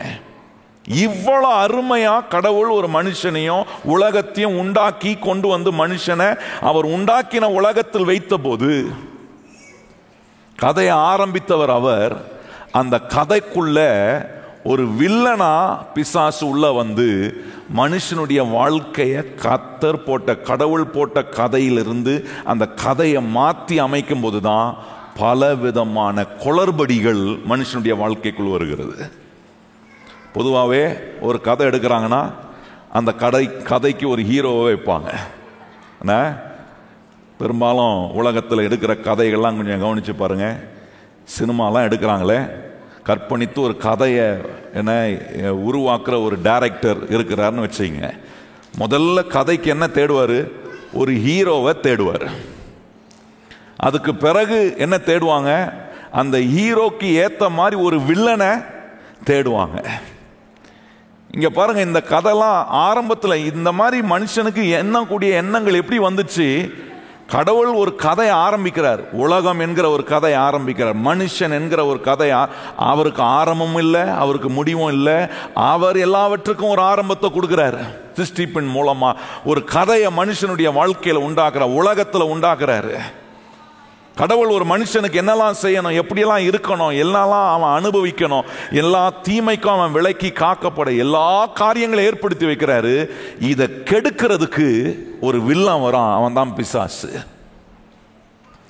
வேதம் அவனை வர்ணிக்கிறது வஞ்சிக்கிறவன், மோசம் போக்குறவனா இருக்கிறான் என்று வெளிப்படுத்தின விசேஷத்துல வேதத்தில் மோசம் போக்குறவன் ஒருத்தன் வரான். ஒரு வில்லன் உள்ள வந்து கடவுள் எதெல்லாம் மனுஷனுக்காக நல்லதா வச்சிருந்தாரோ, எதெல்லாம் அவனுக்காக உண்டாக்கினாரோ, உண்டாக்கினதின் மூலமா மெய்யான கடவுளை அறிந்து கொள்ள வேண்டிய ஒவ்வொரு மனுஷனுடைய வாழ்க்கையினுடைய எண்ணத்தையும் இருதயத்தையும் மாற்றி அமைப்பதுக்கு கடவுளுடைய வார்த்தையின் மேல, கடவுள் உண்டாக்கின அவருடைய வல்லமையின் மேல, சர்வ ஞானமுள்ள ஆண்டவர் மேல மனுஷன் நம்பிக்கை வைக்க முடியாதபடிக்கு சந்தேகத்தையும் குழப்பத்தையும் மனுஷனுடைய வாழ்க்கைக்குள்ள கொண்டு வந்து, கடவுள் சொன்ன வார்த்தையின் மேல மனுஷனுக்குள்ள சந்தேகத்தை கொண்டு வந்து. யோசித்து பாருங்க, பைபிள்ல கடவுள் உண்டாக்கின முதல் மனுஷன் ஆதாம், அவனுக்கென்று கடவுள் உண்டாக்கின ஏவாள், முதல் குடும்பத்தை கடவுள் உண்டாக்கி இந்த உலகத்தில் வச்ச போது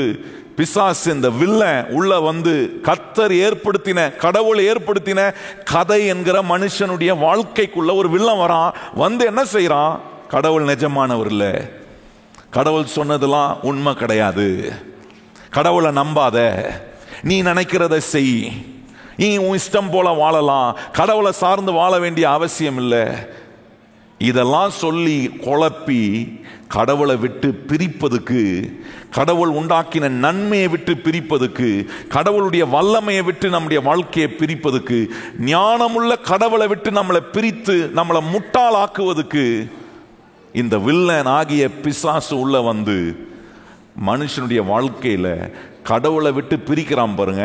அந்த பிரிவு தான் விழுகை என்று வேதம் சொல்லுகிறது. இந்த விழுந்து போன மனுஷனை கர்த்தர் மறுபடியும் தூக்கி எடுக்க பாருங்க. இங்க வேதம் சொல்லுது பாருங்க, ரோமர் 3ஆம் அதிகாரத்துல 23ஆம் வசனத்துல வாசிக்கிறோம் பாருங்க. சொல்லி இருக்கிறது, எல்லாரும் பாவம் செய்து தேவ மகிமையை அற்றவர்களாகி. என்ன பண்ணாம பாருங்க, இந்த வில்லன் வந்து சும்மா இல்ல. தேவன் கடவுள் மனுஷனுக்கு உண்டாக்கின மகிமை, கடவுளுக்கு மனுஷனுக்கு உண்டாக்கின அற்புதமான எல்லா நன்மைகளிலிருந்து, அந்த மகிமையிலிருந்து, அந்த வெளிச்சத்திலிருந்து மனுஷனை விலகி ஒரு இருளுக்குள்ள தள்ள. ஏன்னா அவன் இருளுக்கு அதிபதியா இருக்கிறான். இந்த வில்லனாகிய பிசாசு இருளுக்கு அதிபதியா இருக்கிறான். அவன் என்ன செய்யறான், யாரும் கடவுளுடைய வெளிச்சத்தில் இருக்கக்கூடாது, எல்லாம் ஏன் இருள தான் இருக்கணும்னு சொல்லி அந்த இருளுக்குள்ள கொண்டு வர முயற்சி எடுக்கும் போது மனுஷன் விழுந்து போகிறான். அந்த விழுந்து போன நிலை மனுஷனுடைய வாழ்க்கையில உண்டாவது பாருங்க. இந்த நிலை வந்த உடனே ஆண்டவர் அமைதியா இல்லை. ஏன்னா உண்டாக்குனவர், கதையை ஆரம்பிச்சவர் யாரு? கடவுள் மனுஷனுக்கு கதையை ஆரம்பிச்சவர், மனுஷனை உண்டாக்கினவர் அவர், சிருஷ்டிப்பை உண்டாக்கினவர் அவர், இந்த துவக்கத்தை கொடுத்த அவர். மனுஷன் விழுந்துட்டான், மனுஷன் கடவுளுடைய வெளிச்சத்தை விட்டு வெளியே போகிறான்னு தெரிஞ்ச உடனே அதற்கான வேலையை செய்ய கடவுளே மீட்பரா அவர் வந்தார். பார்க்கிறார், இனிமே இந்த விழுந்து போன மனுஷனை கை கொடுத்து தூக்குறதுக்கு இந்த உலகத்தில் இருக்கிற யாராலையும் செய்ய முடியாது. ஒரு காரியமும் அவனை இந்த விழுகையிலிருந்து தூக்க முடியாது என்பதை அறிந்து தேவனே தேவகுமாரனாய் 2000 ஆண்டுகளுக்கு முன்பாக இயேசு என்னும் நாமம் உடையவராய், நம்மை போல மாம்சமும் இரத்தமும் உடையவராய், பரிசுத்த பிறப்பின் மூலமாய் இந்த உலகத்துக்கு வந்து மனுஷனை அவனுடைய விழுகையிலிருந்து தூக்கிவிட, அவனுடைய இருளிலிருந்து அவனுக்கு வெளிச்சத்தை கொண்டு வர, அவனுடைய சாபத்திலிருந்து அவனுக்கு ஆசீர்வாதத்தை கொண்டு வர கடவுளை இறங்கி வந்தாருங்க. எப்படிப்பட்ட ஆண்டவர் பாருங்க. ஏன் இறங்கி வந்தார் தெரியுமா? கதையை ஆரம்பிச்சவர் அவர். அதனால அவர் தான் வரணும். யாரையும் வச்சு இந்த கதையை சரி பண்ண முடியாது. நமக்கு ஏற்பட்டிருக்கிற விழுகை, நம்ம ஏற்பட்டிருக்கிற இருளை நீக்குவதற்கு கதையில இன்னொரு புதிய கேரக்டர் கொண்டு, இந்த கதையை யோசித்து உண்டாக்கினவர் அவரே இறங்கி வந்துட்டார். இந்த கதையில ஏற்பட்டிருக்கிற பிழைவை குறைய சரி பண்ண அவரே வந்தார். 2000 ஆண்டுகளுக்கு முன்பாக வந்து மனுஷர்கள் மத்தியில் உலாவி திரிந்து நம்முடைய உணர்வுகளை புரிந்து கொண்டு, நம்முடைய வேதனைகளை புரிந்து கொண்டு, நம்முடைய அவமானங்கள் எல்லாம் அவர் புரிந்து கொண்டு, எல்லா காரியங்களையும் பார்த்து அவர் உணர்ந்து, ஆண்டவர் இயேசு நன்மை செய்யும்படி, விழுந்து போன மனுஷனை கை கொடுத்து தூக்கும்படி. நீங்கள் விழுந்து போயிருக்கிறீங்க, ஒரு இடத்துல நடந்து போகிறீங்க, கொஞ்சம் சரிக்கி விழுந்துட்டீங்கன்னா உங்களுக்கு யாராவது கை கொடுத்து தூக்கினா அது எவ்வளோ பெரிய உதவியாக இருக்கும் கொஞ்சம் யோசித்து பாருங்கள். உங்களால் எழும்ப முடியும்ன்ற ஒரு ஸ்டேஜ் இருக்கும்போது, எழும்பக்கூடிய தெம்பு இருந்தால் கூட ஒருத்தவங்க யாராவது கை கொடுத்தாங்கன்னா அது கொஞ்சம் சுலபமாகுது பார்த்தீங்களா எழும்புறதுக்கு. அது மாதிரி முழு மனு குலத்துக்கும் உதவி செய்யும்படி கை கொடுத்து அவர்களை எழுப்புவதற்காக கடவுளுடைய வார்த்தை ஒன்று சொல்லி இருக்கிறது. அவர் பரலோகத்தில் இருக்கிற அவரோடு இருக்கிற தேவ தூதர்களுக்கு கை கொடுத்து தூக்கி உதவி செய்ய விரும்பாம விழுந்து போன மனுஷனை எந்த கதையை துவக்கினாரோ, துவக்கின கதைக்குள்ள இருக்கிற கதாபாத்திரங்களாக இருக்கிற நம்முடைய வாழ்க்கை விழுந்து போய் கிடக்கிறத பார்த்து நம்மளை தூக்கி விடுவதற்காக அவரே வந்து கைப்பிடித்து நம்மளை தூக்கி நமக்கு அவர் உதவி செய்கிறார். எவ்வளவு அற்புதமான கடவுள். யோசித்து பாருங்க. இப்படிப்பட்ட சிருஷ்டிப்பை உண்டாக்கி வல்லமை உள்ளவர், சர்வஞானி, எல்லாவற்றையும் செய்தவர், அவர் வந்து நமக்காக அவர் எல்லாவற்றையும் விட்டுட்டு இறங்கி வரணும்னு அவசியம் இல்லை. ஒரு மாற்று கருத்தா ஒரு கேரக்டரை உண்டாக்கி இருக்கலாம் அவர். ஆனா அதை செய்யாம சொல்றார், வேணாம் நானே போறேன். தன்னை வெறுமையாக்கி நம்மளை தூக்குவதற்காக, நம்முடைய விழுகளிலிருந்து நம்மளை வெளியே கொண்டு வருவதற்காக. பாருங்க, அடுத்த ரோமர் 3:24 சொல்லியிருக்கு பாருங்க, இலவசமாய் அவருடைய கிருபையினாலே கிறிஸ்து இயேசுவில் உள்ள மீட்பை கொண்டு நீதிமான்கள் ஆக்கப்படுகிறீங்க. கவனிச்சு பாருங்க, இலவசமாய் அவருடைய கிருபையை கொண்டு அதனால உண்டாகிற மீட்பு, நம்மளை மீட்டெடுக்க, விழுந்து போய் கிடக்கிற நமக்கு இலவசமா வந்து நம்மளை தூக்கிவிட. கொஞ்சம் யோசிக்கணும். கடவுள் இலவசமா வந்து மனுஷனுடைய வாழ்க்கையில் இருக்கிற இருள் இருந்து அவனை வெளியே கொண்டு வர, அவனுடைய எல்லா சமாதானம் இல்லாத வாழ்க்கையிலிருந்து அவனுக்கு சமாதானத்தை கொடுக்க, ஒவ்வொரு நாளும் கசந்து வேதனைப்பட்டு வாழ்கிற ஒரு மனுஷனுக்கு நிம்மதியையும் ஆறுதலையும் சமாதானத்தையும் கொடுத்து அவனை தூக்கிவிட இயேசுவே மீட்பராக மனுஷனை தேடி வந்தார். அதுதான் வேதம் ரொம்ப அருமையா சொல்லுது பாருங்க. எப்படிப்பட்ட ஒரு தேவனா அவர் தம்மை காண்பித்தார்னா, வசனம் சொல்லுகிறது, கலாத்தியர் 3:13 சொல்லுது, மரத்தில் தூக்கப்பட்ட எவனும் சபிக்கப்பட்டவன் என்று எழுதியிருக்கிறபடி கிறிஸ்து நமக்காக சாபமாக மீட்பதுக்கு அவர் எப்படி மாற வேண்டியதா இருந்துச்சுன்னா, சிருஷ்டிகருங்க எவ்வளவு மகிமையானவர், எவ்வளவு வல்லவர். ஆனா நம்முடைய நிலையை எடுக்க வேண்டிய ஒரு நேரம் வந்த போது நம்முடைய சாபத்தை அவர் தூக்கினாராம், அவர் மேல ஏற்றுக்கொண்டார். நம்முடைய பாவங்களை அவர் ஏற்றுக்கொண்டார். பாவமே அறியாத அவர், குறைவே இல்லாத அவர் நம்முடைய குறைவுகள் எல்லாம் ஏற்றுக்கொள்ள வேண்டியத எவ்வளோக்கு எவ்வளோ நம்மளை மீட்டெடுக்க உதவி செய்ய அவரை எவ்வளோ ஆழத்துக்கு தன்னை இறக்கி கொண்டு வர வேண்டுமோ இறக்கி கொண்டு வந்தார். கொண்டு வந்து ஆண்டவர் நம்மளை மீட்டு, இன்னைக்கு கடவுள் என்ன பண்றாரு பாருங்க, மீட்ட உடனே அவருடைய வேலை முடியல. இப்ப இன்னொரு அற்புதமான வேலையை செய்யறாரு. என்ன பண்றாருன்னா, சிருஷ்டிப்பின் மூலமா கடவுள் யாருன்னு காட்டுறாரு. விழுந்து போன மனுஷனுடைய நிலைக்காக அவர் என்ன செய்தார்னு காட்டுறாரு. மனுஷனுடைய வாழ்க்கையை மீட்டெடுக்க அவர் வந்து என்ன பண்ணியிருக்கிறார் கல்வாரி சிலுவையில என்பதை வேதம் நமக்கு அற்புதமாய், இன்னைக்கு உலகம் முழுவதும் கடவுள் மனுஷனுக்காக மரித்து உயிர்த்தெழுந்தார் என்று நம்பி கொண்டாடுகிற இந்த காரியத்தை நம்புகிற உலக மக்கள் எல்லாரும், இங்கே வந்திருக்கிற நீங்களும் அதை நம்பி, இந்த இயேசு எனக்காக மரித்து எனக்காக உயிர்த்தெழுந்து எனக்கு நன்மை செய்யக்கூடிய கர்த்தராய், என்னுடைய மீட்புக்காக அந்த மீட்பு எனக்கு இலவசமாய் கிடைக்க அவரை நம்பி வாழ்ற எனக்கு ஒவ்வொரு நாளும் அவர் எப்படி வேலை செய்கிறார்னா, என்னை சீரமைக்கிற ஒரு கடவுளாக இருக்கிறார். இந்த 4 காரியம் ரொம்ப முக்கியங்க. கடவுள் தம்முடைய சிருஷ்டிப்பின் மூலமா அவரை காட்டுறாரு. விழுந்து போயிருக்கிற, எதிலெல்லாம் உடைக்கப்பட்டிருக்கீங்களோ, எதிலெல்லாம் கைவிடப்பட்டிருக்கீங்க, எதிலெல்லாம் இருள் சூழ்ந்திருக்கோ, அதிலிருந்து உங்களை வெளியே கொண்டு வர அவரே இறங்கி வந்தார். இறங்கி வந்து ஒவ்வொரு மனுஷனுக்கும் அவருடைய மீட்பை உங்களுக்கு இலவசமாய் கொடுக்க. என்னை கவனிச்சு பாருங்க, மனுஷனுக்கு ஒரு விடுதலை கிடைக்க இன்னைக்கு மனுஷன் பல இடத்துக்கு போகிறான், பல பணத்தை செலவு பண்றான், என்னென்னமோ பண்றான். இதெல்லாம் செஞ்சா, இந்த புண்ணியெல்லாம் செஞ்சா, இதெல்லாம் பண்ணா நான் எனக்கு ஒரு விடுதலை கிடைக்குமா என்று மனுஷன் பல இடங்களுக்கு ஏறி இறங்குறான். ஆனா இங்க வேதம் சொல்லுகிறது, கிருபையினால இலவசமாய் அந்த மீட்பை ஒவ்வொரு மனுஷனுக்கும் அவன் இருக்கிற இடத்துல கொடுக்கிறதுக்கு கடவுள் ஆயத்தமா இருக்கிறாரு. நான் சொல்றேன், இன்னைக்கு நீங்க என்ன கஷ்டங்கள், துன்பத்தில், வேதனை நீங்கள் வந்திருந்தாலும் இதை நம்புங்க. கடவுள், நீர் என்னை மீட்கிறதுக்கு வந்தீராமே, நான் உம்மை நம்புறேன், என்னை நீர் மீட்டிடும், என்னை நீர் இந்த காரியங்கள்லாம் என்னை விடுதலை பண்ணும், என்னுடைய வாழ்க்கையில் இருக்கிற கஷ்டங்கள்லாம் என்னை நீர் விடுதலை ஆக்கும் என்று மெய்யான விதத்தில் அவருடைய சிருஷ்டிப்பை, நம்ம விழுந்து போன நிலையை நம்ம அறிந்து எப்படி நம்மளை மீட்டெடுக்க நமக்கு ஒரு மீட்பராய் வந்து இன்னைக்கு ஒவ்வொருவரும் அவரை நம்புகிற ஒவ்வொருவருக்குள்ளேயும் இப்ப என்ன பண்றாருன்னா, சீரமைக்கிற வேலையை நடத்துறார், ரெஸ்டோரேஷன் பண்ணி கொண்டிருக்கிறார்.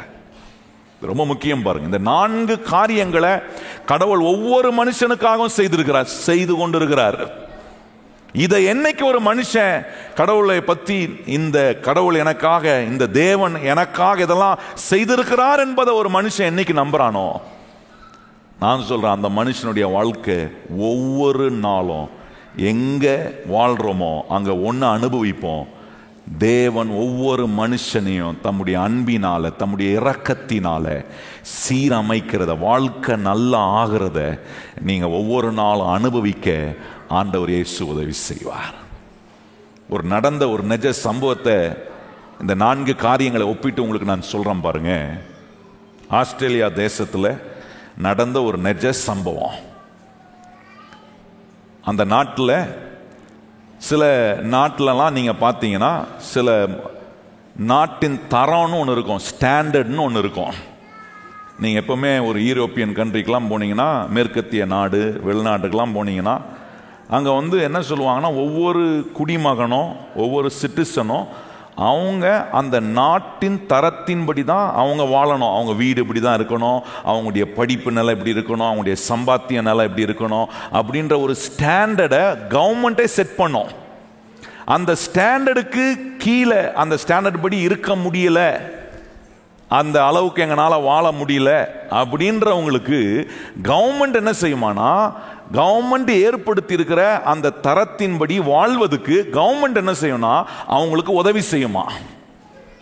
அந்த கவர்மெண்ட் உதவி செய்கிற நபர்களெல்லாம் கவர்மெண்ட் வந்து என்னன்னு சித்தரிப்பாங்கன்னா, அவங்கள வந்து அவங்க நாட்டில் இருக்கிற புவர் பீப்புள்னு சொல்லுவாங்க, ஏழை மக்கள் இவர்கள். ஏன்னா இந்த நாட்டின் தரத்தின்படி அவர்களால் வாழ முடியல, அதனால அது வறுமை கோட்டு கீழே இருக்கிறதுனால அவர்களை ஏழைகள் என்று சொல்லுவார்களாம்.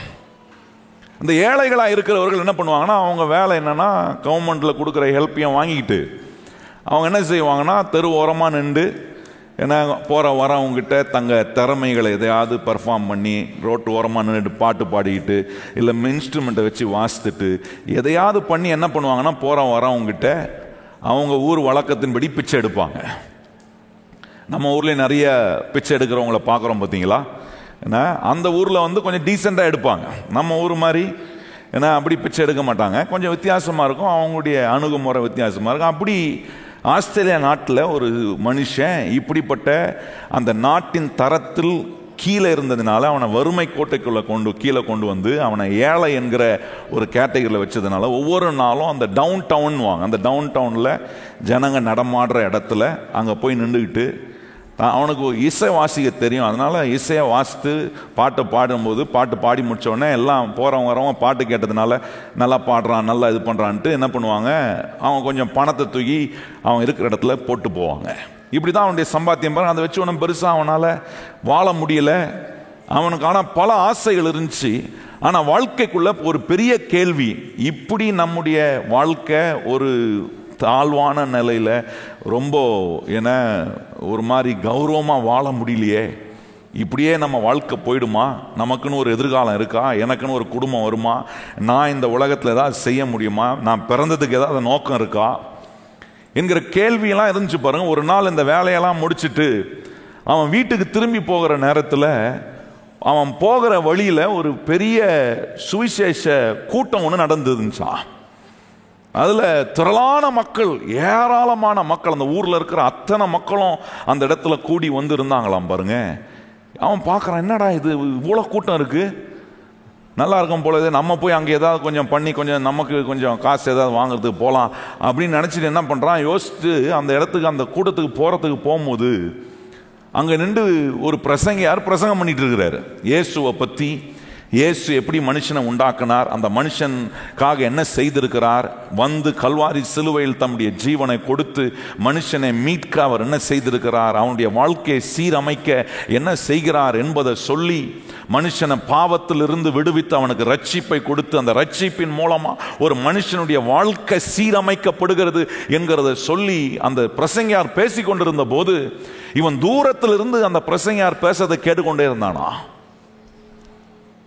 அந்த வார்த்தையை கேட்க கேட்க அவனுக்குள்ள ஒரு நம்பிக்கை வந்துச்சு, இந்த கடவுளை என் வாழ்க்கையை மாற்றுவாரா, என்னை அவர் ஆசீர்வதிப்பாரா, அப்படின்னா நான் இந்த நிலையிலிருந்து நான் மாற முடியுமா, என் தரத்தை கடவுள் உயர்த்துவாரா, எனக்கு ஒரு நல்ல வாழ்க்கையை அமைத்து கொடுப்பாரா, எனக்கு ஒரு எதிர்காலம் உண்டாகுமா, என்னுடைய வாழ்க்கையில் இருக்கிற எல்லா இருளையும் நீக்குவாரா, சந்தேகம்லாம் என்னை விட்டு போகுமா என்கிற கேள்வியோடு கேட்டுக்கொண்டிருந்து நேரத்தில் கடைசியாக அந்த பிரசங்கியார் அவர் வந்து புதுசாக இன்னைக்கு தான் ஆண்டவரை அறிஞ்சிருக்கீங்களா, இன்னும் உங்கள் வாழ்க்கையை இந்த இயேசுக்கு ஒப்பு கொடுக்கலையா, நீங்கள் இன்னைக்கு உங்கள் வாழ்க்கையை இயேசுக்கு ஒப்பு கொடுக்க ஆயத்தமா என்று கேட்ட உடனே திரளான மக்கள் ஓடி வந்தார்களா.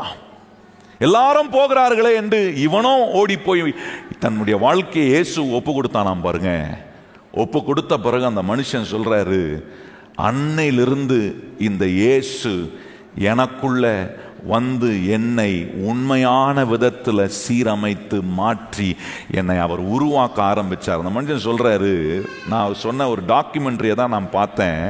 அவர் சொல்கிறாரு, ஒரு கார்ப்பரேட் கம்பெனியில் ஒன் ஆஃப் தி போர்ட் மெம்பரில் ஒருவராக அவரை இருக்க வச்சு அவருடைய அப்பாயின்மெண்ட், அவர் பெரிய அனாலிஸ்டா, கம்பெனிக்கெல்லாம் ஐடியாஸை கொடுத்து எப்படி கம்பெனி நடத்தணும், என்ன ஸ்ட்ராட்டஜி போடணும்னு சொல்கிற அந்த அளவுக்கு பெரிய அளவுக்கு கடவுள் அவரை உயர்த்தி அவ்வளோ தாளந்துகளை அவருக்கு கொடுத்து அவர் சொல்கிறாரு அவருடைய அப்பாயின்மெண்ட்டை, பலர் சொல்கிறாங்க அவருடைய அப்பாயின்மெண்ட் கிடைக்கிறதுக்கே 1 வருஷத்துக்கு மேலே ஆகும், எங்கள் கம்பெனிக்கு வந்து அவர் ஐடியா கொடுக்கணும்னா அவருக்கு 1 வருஷம் நாங்கள் வெயிட் பண்ணணும் அவருடைய அப்பாயின்மெண்ட்டு. இப்போ அந்த கம்பெனியில் இருக்கிற எல்லாரும் வந்து பெரிய பெரிய முக்கியமான ஆளுகள் வந்து உட்கார்ந்து அவர் பேசுறதை கேட்கும்போது ஒவ்வொரு முறையும் தன்னுடைய சாட்சியை கடவுள் அவருக்கு செஞ்சதை சொல்லாமல் எதையுமே பகிர்ந்து கொள்ள மாட்டாரா. அவர் சொல்கிறாராம், நான் பிச்சை எடுத்து கொண்டிருந்தேன், என்னுடைய வாழ்க்கை அவ்வளோ மோசமாக இருந்துச்சு, ஒரு நாள் இந்த கடவுளாகிய இயேசு யார் என்பதை நான் அறிந்து கொண்ட உடனே இந்த இயேசுவுக்கு என்னுடைய இருதயத்தை நான் ஒப்பு கொடுத்தேன். அன்னையிலிருந்து இந்த இயேசு எனக்குள்ள பேசுகிறார், என்னை அவர் நடத்துகிறார், எனக்கு ஒரு பெரிய சமாதானத்தை கொடுக்கிறார், இருண்டு போய் கடந்த என்னுடைய வாழ்க்கைக்கு வெளிச்சத்தை கொடுத்தார், அறிவில்லாத எனக்கு அறிவை கொடுத்தார், படிக்க வச்சார், பல காரியங்களை அறிய வச்சார். இன்னைக்கு பல கம்பெனிஸுக்கு நான் போய் என்னுடைய திறமைகளை, கடவுள் எனக்கு கொடுத்த திறமைகளை நான் உபயோகப்படுத்துகிறேன். இதுக்கு எல்லாம் காரணம் அந்த மனுஷன் சொல்றாரு, என்னை ரட்சித்த இயேசு எனக்குள்ள இருந்து என்னை இப்படிப்பட்ட நிஜமான மாற்றத்துக்கும் கொண்டு வந்து நல்ல உயர்வுக்கும் கொண்டு வந்து இன்னைக்கு சமுதாயத்தில் உயர்த்தி வைக்கக்கூடிய நிலையில் ஆண்டவர் இயேசு எனக்கு உதவி செஞ்சார் என்று சொல்லி தன்னுடைய சாட்சியை சொல்லிட்டு தான் அந்த கம்பெனிக்கு வேண்டிய ஐடியாஸை கொடுப்பாரா. யோசித்து பாருங்க, சாதாரண மனுஷன். அதுக்கு முன்னாடி அவருடைய கதை ஒன்றுமே பெருசாக சொல்கிறதுக்கு இல்லை. ஆனால் இயேசு ஒரு மனுஷனுடைய வாழ்க்கைக்குள் வந்த உடனே அந்த மனுஷனுடைய வாழ்க்கையின் கதை இதுவரைக்கும் எப்படி இருந்தாலும் அதை அப்படியே படிப்படியாய் மாற்றி அருமையான வாழ்க்கையாக மாற்றுகிற ஒரு நல்ல இயேசு இன்றைக்கும் இந்த இடத்துல உங்களோட அவர் பேசி கொண்டிருக்கிறார். நிச்சயமாய் நான் நம்புகிறேன், இந்த இயேசு இங்கே வந்து அவரை கேட்டிருக்கிற உங்களுடைய வாழ்க்கைக்குள்ள ஒவ்வொரு நாளும் உங்களை சீரமைக்கக்கூடிய அற்புதமான வேலையை அவர் செய்வார். பாருங்க, ஒரே ஒரு வசனத்தை நான் வாசித்து முடிக்கிறேன். ரோமர் 5ஆம் அதிகாரம் 17ஆம் வசனத்தில் சொல்லியிருக்கு பாருங்க. ரோமர் 5:17, அல்லாமலும் ஒருவனுடைய மீறுதலினாலே அந்த ஒருவன் மூலமாய் மரணம் ஆண்டு கொண்டிருக்க கிருபையின் பரிபூரணத்தையும் நீதி ஆகிய ஈவின் பரிபூரணத்தையும் பெறுகிறவர்கள் இயேசு கிறிஸ்து என்னும் ஒருவராலே. நல்லா கவனிங்க, இந்த இயேசு கிறிஸ்து என்னும் ஒருவரால தான். நான் சொன்ன பாருங்க, இந்த மனுஷனுடைய சாட்சி, இந்த இயேசு அந்த மனுஷனுக்குள்ள வந்த உடனே வாழ்க்கை என்ன மாதிரி மாறுது பாருங்க. இன்னைக்கு நான் சொல்லுகிறேன், உங்க வாழ்க்கை பலரால தூஷிக்கப்படுற, பலரால குறை பேசுகிற, ஏன்னா உங்க வாழ்க்கை குறித்த ஒரு திருப்தி இல்லாம நீங்க வாழ்றது போல இருக்கலாம். ஆனா மெய்யான விதத்துல உங்க இருதயமாகிய உங்க வாழ்க்கைக்குள்ள இந்த இயேசு உண்மையான தெய்வம். நான் நம்புறேன், அவருடைய சிருஷ்டிப்பின் மூலமா, அவருடைய வல்லமையின் மூலமா, அவருடைய ஞானத்தின், அவர் எவ்வளவு நல்லவர்ன்றதன் மூலமா விழுந்து போன என்ன, இருண்டு போய் கிடக்கிற என்னுடைய வாழ்க்கையை தூக்கி எனக்கு உதவி செய்யும்படி வந்த இந்த தெய்வம் என்னை மீட்டெடுக்கிறார். அந்த மீட்பை எனக்கு இலவசமாக கொடுக்கிறார். எனக்குள்ள ஒவ்வொரு நாளும் சீரமைப்பதுக்காக இந்த இயேசு என்னும், அங்க சொல்லியிருக்கு பாருங்க, இயேசு கிறிஸ்து என்னும் ஒருவராலே ஜீவனை அடைந்து ஆளுவார்கள் என்பது அதிக நிச்சயம்.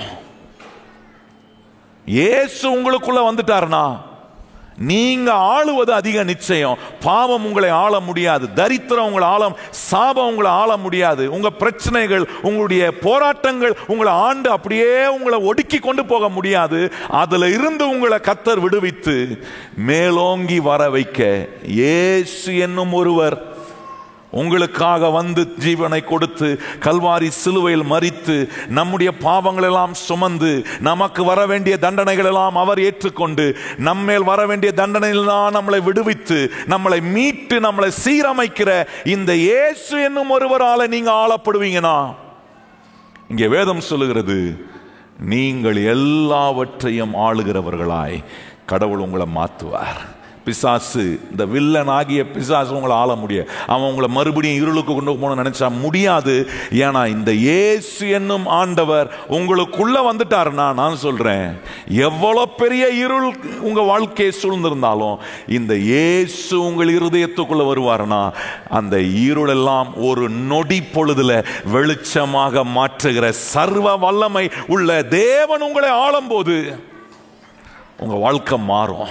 நீங்க இன்னைக்கு இருக்கிற மாதிரியே தொடர்ந்து இருக்க முடியாது. ஏன்னா உங்களுக்குள்ள வந்திருக்கிற இயேசு உங்களை அவரை போல மாற்றுவார். அவர் உங்களுக்காக வைத்திருக்கிற உங்க வாழ்க்கையின் திட்டங்களை உங்களுக்கு புரிய வைப்பார். உங்க வாழ்க்கையினுடைய எண்ணங்களை உயர்த்துவார். உங்களுடைய ஸ்வாபங்களை அவர் மாற்றுவார். எல்லாம் கொஞ்சம் கொஞ்சமா மாறும். சீரமைச்சு கொண்டே இருப்பார். ரெஸ்டோரேஷன் உண்டாயிட்டே இருக்கும். நீங்களும் ஒரு நாள் எழும்பி நின்று சொல்லுவீர்கள், இந்த இயேசுவுக்கு என்னுடைய வாழ்க்கையை நான் ஒப்பு கொடுத்தேன். இந்த இயேசு என்னை ஏமாற்றவே இல்லை. அவர் என்னை ஒவ்வொரு நாளும் உருவாக்கி என்னை மகிமையின் மேல் மகிமை அடைய வைக்கிறார் என்று சொல்லக்கூடிய நிலையில் எங்களைப் போல நீங்களும் நிற்க, இன்னைக்கு நீங்கள் கேட்ட இந்த இயேசுவுக்கு உங்கள் இருதயமாகிய கதவை நீங்கள் திறப்பீர்களானால், நான் சொல்றேன், வேற எதையும் கேட்கல. அவர் இங்க வா, அதை பண்ணு, இதை செய், இந்த தியாகம் பண்ணு, அந்த அவர் சொல்றாரு, உனக்காக நான் எல்லாம் செஞ்சிட்டேன். அதான் இன்னைக்கு நம்ம ஸ்கிட்லையும் பார்த்தோம். இயேசு நமக்காக எல்லாவற்றையும் செய்து, நம்ம ஒன்று தான் செய்யணும். இயேசுவே, இன்னைக்கு நான் கேட்டது போல நீர் எனக்காக எல்லாவற்றையும் சிருஷ்டித்திருக்கிறீர். சிருஷ்டித்த அந்த சிருஷ்டிப்புக்குள்ள உம்முடைய திட்டத்துக்குள் நான் இருக்க முடியாமல் நான் விழுந்து போனேன். ஆனால் விழுந்து போன என்னை தூக்கிவிட நீரே இறங்கி வந்து எனக்கு உதவி செய்யக்கூடிய கடவுளாய் 2000 ஆண்டுகளுக்கு முன்பாக மனுஷனை தேடி வந்த ஒரே தெய்வம் நீர்தான். நிறைய பேர் நினச்சிக்கிறாங்க இது என்னமோ என்ன வேற கடவுள், இது கிறிஸ்தவனா என்னமோ ஃபாரின் காட் மாதிரி நினச்சிக்கிறாங்க, வெளிநாடு கடவுள் நினச்சிக்கிறாங்க. கிடையாதுங்க. இயேசுநாதர் எல்லா மனுஷருக்கும் அவர் ஆண்டவராய் இருக்கும்படி வந்த ஒரு தெய்வம். எல்லா மனுஷருக்கும் அவர் ஆண்டவர். நீங்க யாரா வேணா இருக்கலாம், நீங்க எங்க இருந்து வேணா வந்திருக்கலாம், உங்க பின்னணி என்ன வேணா இருக்கலாம். நான் சொல்றேன், உங்களுக்கும் அவர் ஆண்டவராய் இருக்கதான் இரட்சகராய் இந்த உலகத்துக்கு தம்மை அவதரித்து காண்பித்தார். ஏன்? ஒவ்வொரு மனுஷனையும் மீட்டெடுக்க, ஒவ்வொரு மனுஷனுக்கும் ரட்சிப்பை கொடுக்க, ஒவ்வொரு மனுஷனுடைய வாழ்க்கையும் ஒவ்வொரு நாளும் சீரமைத்து அவருடைய ஆசீர்வாதத்தினால என்னெல்லாம் நீங்க உங்க வாழ்க்கையில் இழந்திருக்கிறீங்களோ அதையெல்லாம் இந்த இயேசு கிறிஸ்துவினுடைய அருளால, இந்த இயேசு என்னும் ஒருவராலே நீங்கள் அதிகமாய் ஆளக்கூடியவர்களாய் கடவுள் உங்களை மாற்ற, இன்றைக்கு இந்த இடத்துக்கு உங்களை ஆண்டவர் வர வைத்ததுக்கும் ஒரு நோக்கம் இருக்குங்க. இன்னைக்கு நீங்க இந்த இடத்துக்கு வந்திருக்கிறீங்க பாருங்க. இன்னைக்கு பல காரியம் உங்களை ஆண்டு கொண்டு இருக்கலாம். இருள் உங்களை ஆண்டு கொண்டு இருக்கலாம், பயம் உங்களை ஆண்டு கொண்டு இருக்கலாம், வேதனைகளை உங்களை ஆண்டு கொண்டு இருக்கலாம், வியாதி உங்களை ஆண்டு கொண்டு இருக்கலாம். இன்னைக்கு உன்னை காட்டுறார், இதெல்லாம் உன்னை ஆள வேண்டியதில்லை. இயேசு என்னும் நல்ல தெய்வம் உங்களை ஆளும்போது எதெல்லாம் தீமையாய் உங்களை ஆண்டு கொண்டு இருக்கிறதோ அதிலிருந்தெல்லாம் இயேசு உங்களை விடுவித்து உங்களை வாழ வைக்க நான் சொல்ல முடியும், அவரிடத்தில் வழி இருக்கிறது. ஏன்னா மனுஷனுக்கு சொன்ன ஒரே தெய்வம், நானே வழியும் சத்தியமும் ஜீவனுமாய் இருக்கிறேன் என்று சொன்ன ஒரே கடவுள் இயேசுதாங்க. இன்னைக்கு எத்தனையோ நம்பிக்கை இந்த உலகத்தில் இருக்கிறது. எந்த நம்பிக்கையிலும் நீங்கள் கவனித்து பாருங்கள், நானே வழி சத்தியம் ஜீவன் என்று சொன்ன ஒரு தெய்வமும் கிடையாது. ஒரே தெய்வம் உண்டானால் மனுஷனுக்காக வந்த உலக இரட்சகராகிய இயேசு ஒருவர் தான் சொல்றாரு, நானே வழியும் சத்தியமும் ஜீவனுமாய் இருக்கிறேன். அவர் உங்களுக்கு வழி காட்டுவாரா? கண்டிப்பா காட்டுவார். உங்களுக்கு வழி காட்டுகிறதுனால தான் இன்னைக்கு இந்த இடத்துக்கு கொண்டு வந்திருக்கிறார். தொடர்ந்து உங்களை வழி நடத்துவதற்காக தான் உங்கள் இருதயத்துக்குள் அவர் வர விரும்புகிறார். தொடர்ந்து உங்க வாழ்க்கையை ஆசீர்வதிக்க. என்ன சமாதானம் இல்லையோ, நான் சொல்றேன், இயேசு இன்றைக்கு உங்க இருதயத்துக்குள்ள வருவார்னா சமாதானம் வரும். ஒரு பெரிய மாற்றம் வரும். இன்னைக்கு ஒருவேளை இந்த இடத்துக்கு வர்றதுக்கு முன்னாடி இயேசு இல்லாமல் நீங்கள் வந்திருக்கலாம். ஆனால் இந்த இடத்தை விட்டு போகும்போது இயேசுவோட நீங்கள் கூட போகிறீங்க. இயேசு உங்கள் வீட்டுக்குள்ளே வருவார், நீங்கள் போகிற இடத்தில் வருவார். இயேசு எங்கே இருக்கிறாரோ அங்கே சமாதானத்தை அவர் உண்டு பண்ணுகிற கடவுள், அவர் சீரமைப்பை உண்டு பண்ணுகிற ஆண்டவர்.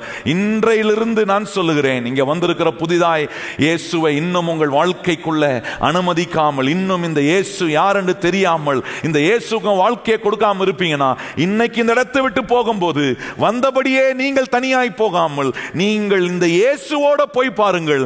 நான் சொல்லுகிறேன், உங்கள் கஷ்டங்கள் நீங்கும், உங்கள் வேதனைகள் நீங்கும், உங்கள் கண்ணீர்கள் மாறும். உங்களை எல்லா பாவ அந்தகார இருளிலிருந்து இயேசு விடுவித்து உள்ளான இருதயத்துக்குள்ள ஒரு மெய்யான சமாதானத்தை இந்த இயேசு உங்களுக்கு அவர் கொடுப்பார்.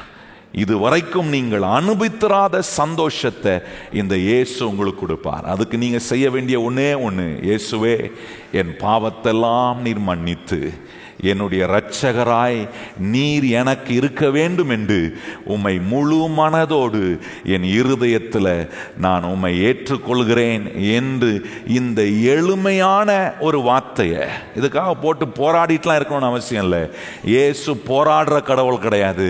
இயேசுவை நீங்கள் வாயை திறந்து உணர்ந்து, இயேசுவே நீர் என் பாவத்தெல்லாம் சுமந்து என் பாவத்துக்கான தண்டனையெல்லாம் நீ செய்து முடித்து விட்டீர். என்னுடைய பாவங்களை மன்னிக்கிற ஒரே தெய்வம் நீர்தான். என்னை தூக்கி விடுகிற ஒரே தெய்வம் நீர்தான். என்னை சீரமைக்கிற தெய்வம் நீர்தான்.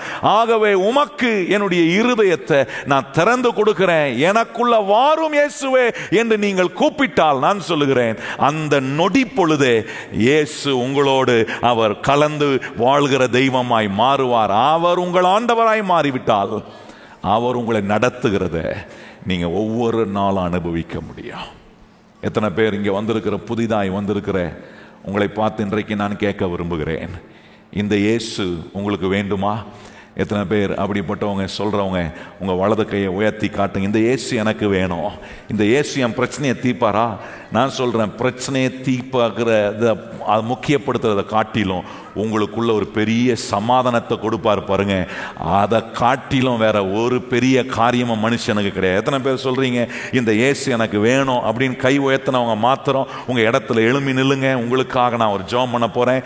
இந்த இயேசு உங்களுக்கு அற்புதம் செய்வார். இன்னைக்கு என்ன கஷ்டத்தோட என்ன வேதனையோட நீங்க வந்திருந்தாலும் உங்க கண்ணீரெல்லாம் தீக்கிற ஒரு அற்புதமான ஆண்டவர் இங்கே இருக்கிறார். ஒரு வார்த்தையை சொல்லி ஜெபம் பண்ணுங்க. ஆண்டவரே நீர் மெய்யான கடவுள் என்று நான் நம்பி என் இருதயத்தில் உமக்கு நான் இடம் கொடுக்கிற ஆண்டவரே என்கிற இந்த ஒரு எளிமையான வார்த்தையை நீங்க சொல்லி பாருங்க. இயேசுவே என் பாவத்தெல்லாம் மன்னியும், என் பாவத்தை மன்னித்த இரட்சகர் நீர் என்பதை நான் விசுவாசிக்கிறேன். ஆண்டவரே இன்னைக்கு என் இருதயத்துக்குள்ள நீர் வாரும், எனக்கு உம்முடைய சமாதானத்தை தாரும். நான் இன்று முதல் உம்முடைய பிள்ளையாய் வாழ என ஒப்பு கொடுக்கிற ஆண்டவரே. எத்தனை பேர் நிக்கிற நீங்க சொல்றீங்களா? இயேசுவே என் இருதயத்துக்குள்ள வாரும், என் பாவத்தை எல்லாம் மன்னியும், இன்று முதல் நான் உம்முடைய பிள்ளையாய் வாழ என ஒப்பு கொடுக்கிற ஆண்டவரே என்று நீங்க சொன்னீங்கன்னா, நான் சொல்றேன், இந்த இரட்சகராகிய இயேசு இன்று முதல் உங்களுடைய ஆண்டவராய், இன்று முதல் நீங்கள் அவருடைய பிள்ளைகளாய் மாறுகிறீர்கள். இந்த இயேசு உங்களோடு இன்று முதல் பிரயாணிக்க ஆரம்பிப்பார். இன்று முதல் அவர் உங்களுக்கு வழிகாட்டுவார். இன்று முதல் உங்க கஷ்டங்கள் எல்லாம் அவர் மாற்றி ஆண்டவருடைய ஆசீர்வாதத்தினாலே உங்களை ஆண்டவர் நிரப்புவார். ஒரு வார்த்தை சொல்லுங்க. நிக்கிற நீங்க எத்தனை பேர் அப்படி ஆண்டவருக்கு உங்களை ஒப்பு கொடுக்கிறவங்க உங்க வலது கையை உயர்த்தி நான் சொல்ற இந்த எளிமையான ஜெபத்தை உங்க வாயை திறந்து மனப்பூர்வமா சொல்றதுக்காக அல்ல, நீங்க உண்மையாய் அறிக்கை செய்கிற ஒன்றா இருக்கட்டும். எழும்பி நிக்கிற நீங்க உங்க வலது கையை உயர்த்தி உங்க இடது கையை உங்க இருதயத்தின் மேல வைத்து என்னை போல நீங்க சொல்லுங்க, இயேசுவே, சத்தமா சொல்லுங்க, இயேசுவே என்னுடைய பாவத்தை மன்னியும், எனக்காக வந்து எனக்காக மரித்து எனக்காக உயிர்த்தெழுந்து என்னை உம்முடைய பிள்ளையாய் மாற்ற உம்முடைய ரட்சிப்பை எனக்கு ஈவாக கொடுத்து என்னை வாழ வைக்கிற நல்ல இயேசுவே, இன்றைக்கு என் இருதயமாகிய கதவை உமக்கு நான் திறக்கிறேன். எனக்குள்ளே நீர் வாரும்.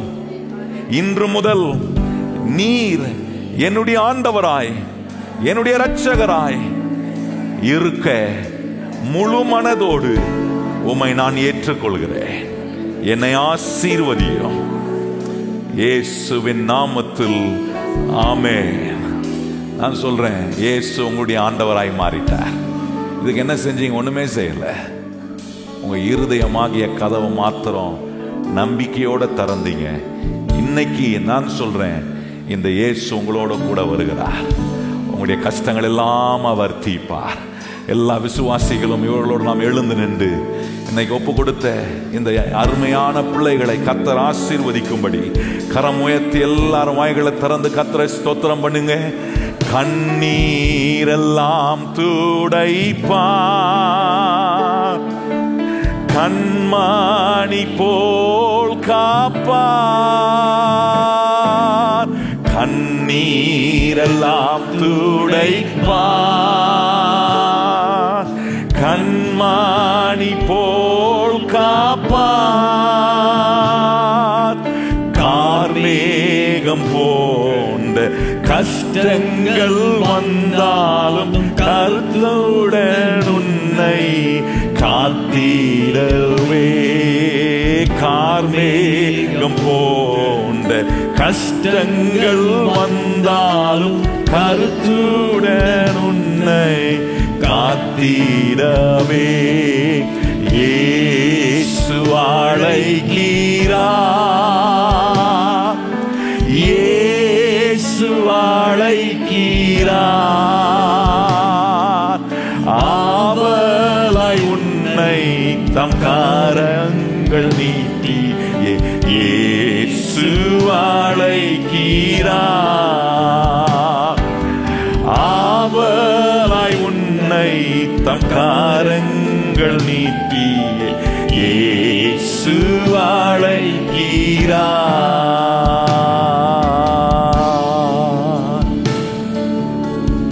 அன்பின் பரலோக பிதாவே, இன்றைக்கு உம்முடைய சன்னிதானத்துக்குள்ள கொண்டு வந்து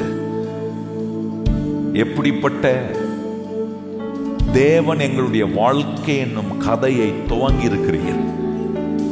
எங்கள் வாழ்க்கையை துவங்கினதுக்கு அடையாளமாய் உம்முடைய சிருஷ்டிப்பை காட்டி எங்களுடைய வாழ்க்கையில் நாங்கள் உம்மை விட்டு பிரிந்து போய் இந்த மெய்யான தெய்வத்தை நாங்கள் நம்பாமல் எங்கள் வாழ்க்கைக்குள்ள இருளும் வேதனையும் துன்பமும் சஞ்சலமும் எங்களுக்கு உண்டாகி நாங்கள் விழுந்து போய் கிடக்கிற நிலையிலிருந்து எங்களை தூக்கிவிட, எங்களுக்கு மீட்பராக இந்த உலகத்தில் எங்களை தேடி வந்து இலவசமாய் உம்முடைய மீட்பை கொடுத்து ஒவ்வொரு நாளும் எங்களை சீரமைக்கக்கூடிய எங்கள் இரட்சகராகிய இயேசுவா எங்களுக்குள்ள இருந்து இந்த இயேசு என்னும் ஒருவராலே நாங்கள் எல்லாவற்றையும் அதிக நிச்சயமாய் ஆள, இயேசு இன்றைக்கு இங்க வந்திருக்கிற ஒவ்வொருவருக்கும் உம்மை நீர் அவர்களுக்கு புரிய வைத்ததுக்காக ஸ்தோத்திரம். இந்த புரிதலோடு உம்முடைய பிள்ளைகள் ஒவ்வொருவரும் இந்த இயேசுவை நம்பி வாழட்டும். இந்த இயேசு உம்முடைய பிள்ளைகளை வாழ வைப்பேன்.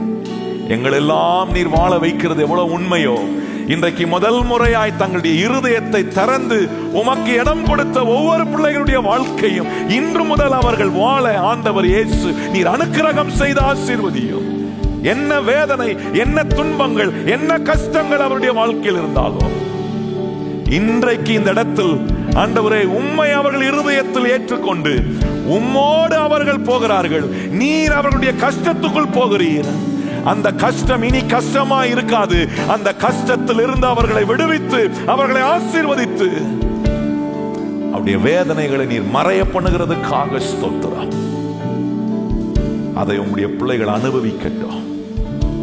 நீர் நிஜமானவர் என்பதை இன்னைக்கு என்னென்ன வேதனையோடு உம்முடைய பிள்ளைகள் வந்திருக்கிறார்களோ அந்த வேதனைகள் எல்லாம் அவர்களை விட்டு நீங்கி சுகமாய் அவர்கள் திரும்பி செல்ல கர்த்தர் நீர் கிருபை பாராட்டும், ஆசீர்வதியும். தொடர்ந்து இந்த ஆண்டவர் இயேசுவை உம்முடைய பிள்ளைகள் இந்த ஆலயத்துக்குள் வந்து கேட்டு இன்னும் அதிகமாய் அறிந்து கொள்ள, இன்னைக்கு இயேசுடைய வாழ்க்கைக்குள் போனவர் உம்மை இன்னும் அதிகமாய் அறிந்து கொண்டு இன்னும் உம்மை விசுவாசித்து இன்னும் அவங்களுடைய வாழ்க்கை ஒவ்வொரு நாளும் ஆண்டவர் இயேசு கிறிஸ்து விரும்புகிறது போல நீர் அவர்களை சீரமைத்து அற்புதமாய் உருவாக்கி வழி நடத்தும். உம்முடைய நாமத்தை சொல்லி இங்கே நிக்கிற ஒவ்வொருவரையும் நான் ஆசீர்வதிக்கிறேன். சமாதானத்தோடு உம்முடைய பிள்ளைகள் திரும்பி போகட்டும். காத்து அற்புதமாய் நடத்தும். எல்லா கன மகிமை துதி ஸ்தோத்திரங்கள் உமக்கே தருகிறோம். ஏற்றுக்கொள்ளும் மகிமை அடையும். இயேசு கிறிஸ்துவின் அன்புள்ள நாமத்தில் வேண்டி ஜெபிக்கிறோம் எங்கள் பரிசுத்தம் உள்ள நல்ல பிதாவே, ஆமென். இப்பொழுது நம்முடைய கர்த்தராகிய இயேசு கிறிஸ்துவின் கிருபையும் பிதாவாகிய தேவனுடைய அன்பும் பரிசுத்த ஆவியானவருடைய அந்யோன்ய ஐக்கியமும் இன்றும் என்றும் நம் அனைவரோடும் நிலைத்திருப்பதாக, ஆமென். எல்லாரும் இணைந்து சொல்லலாம். என் ஆத்துமாவே கர்த்தரை ஸ்தோத்திரி, என் முழு உள்ளமே அவர் பரிசுத்த நாமத்தை ஸ்தோத்திரி. என் ஆத்துமாவே கர்த்தரை ஸ்தோத்திரி, கர்த்தர் செய்த சகல உபகாரங்களையும் மறவாதே. ஆமென். புதிதாய் வந்தவர்களுக்கு நான் சொல்றேன், உங்களை யார் அழைத்து கொண்டு வந்தாங்களோ அவங்களோட தொடர்ந்து நீங்க இந்த சபையின் ஆராதனைகள் வந்து நீங்க கடவுளை பத்தி தான் நாங்க பேசுவோம். கடவுள் உங்களுக்கு வச்சிருக்கிற வழி, உங்க வாழ்க்கை எப்படிலாம் அவர் சீரமைக்க கூடிய தேவனாய் இருக்கிறார் என்பதை நீங்க உங்களை அழைத்து கொண்டு வந்தவர்களோடு தொடர்ந்து வந்து கேளுங்கள். கர்த்தர் உங்களை ஆசீர்வதிப்பார். சமாதானத்தோட போங்கள். இயேசு உங்களோட கூட வருகிறார். God bless you.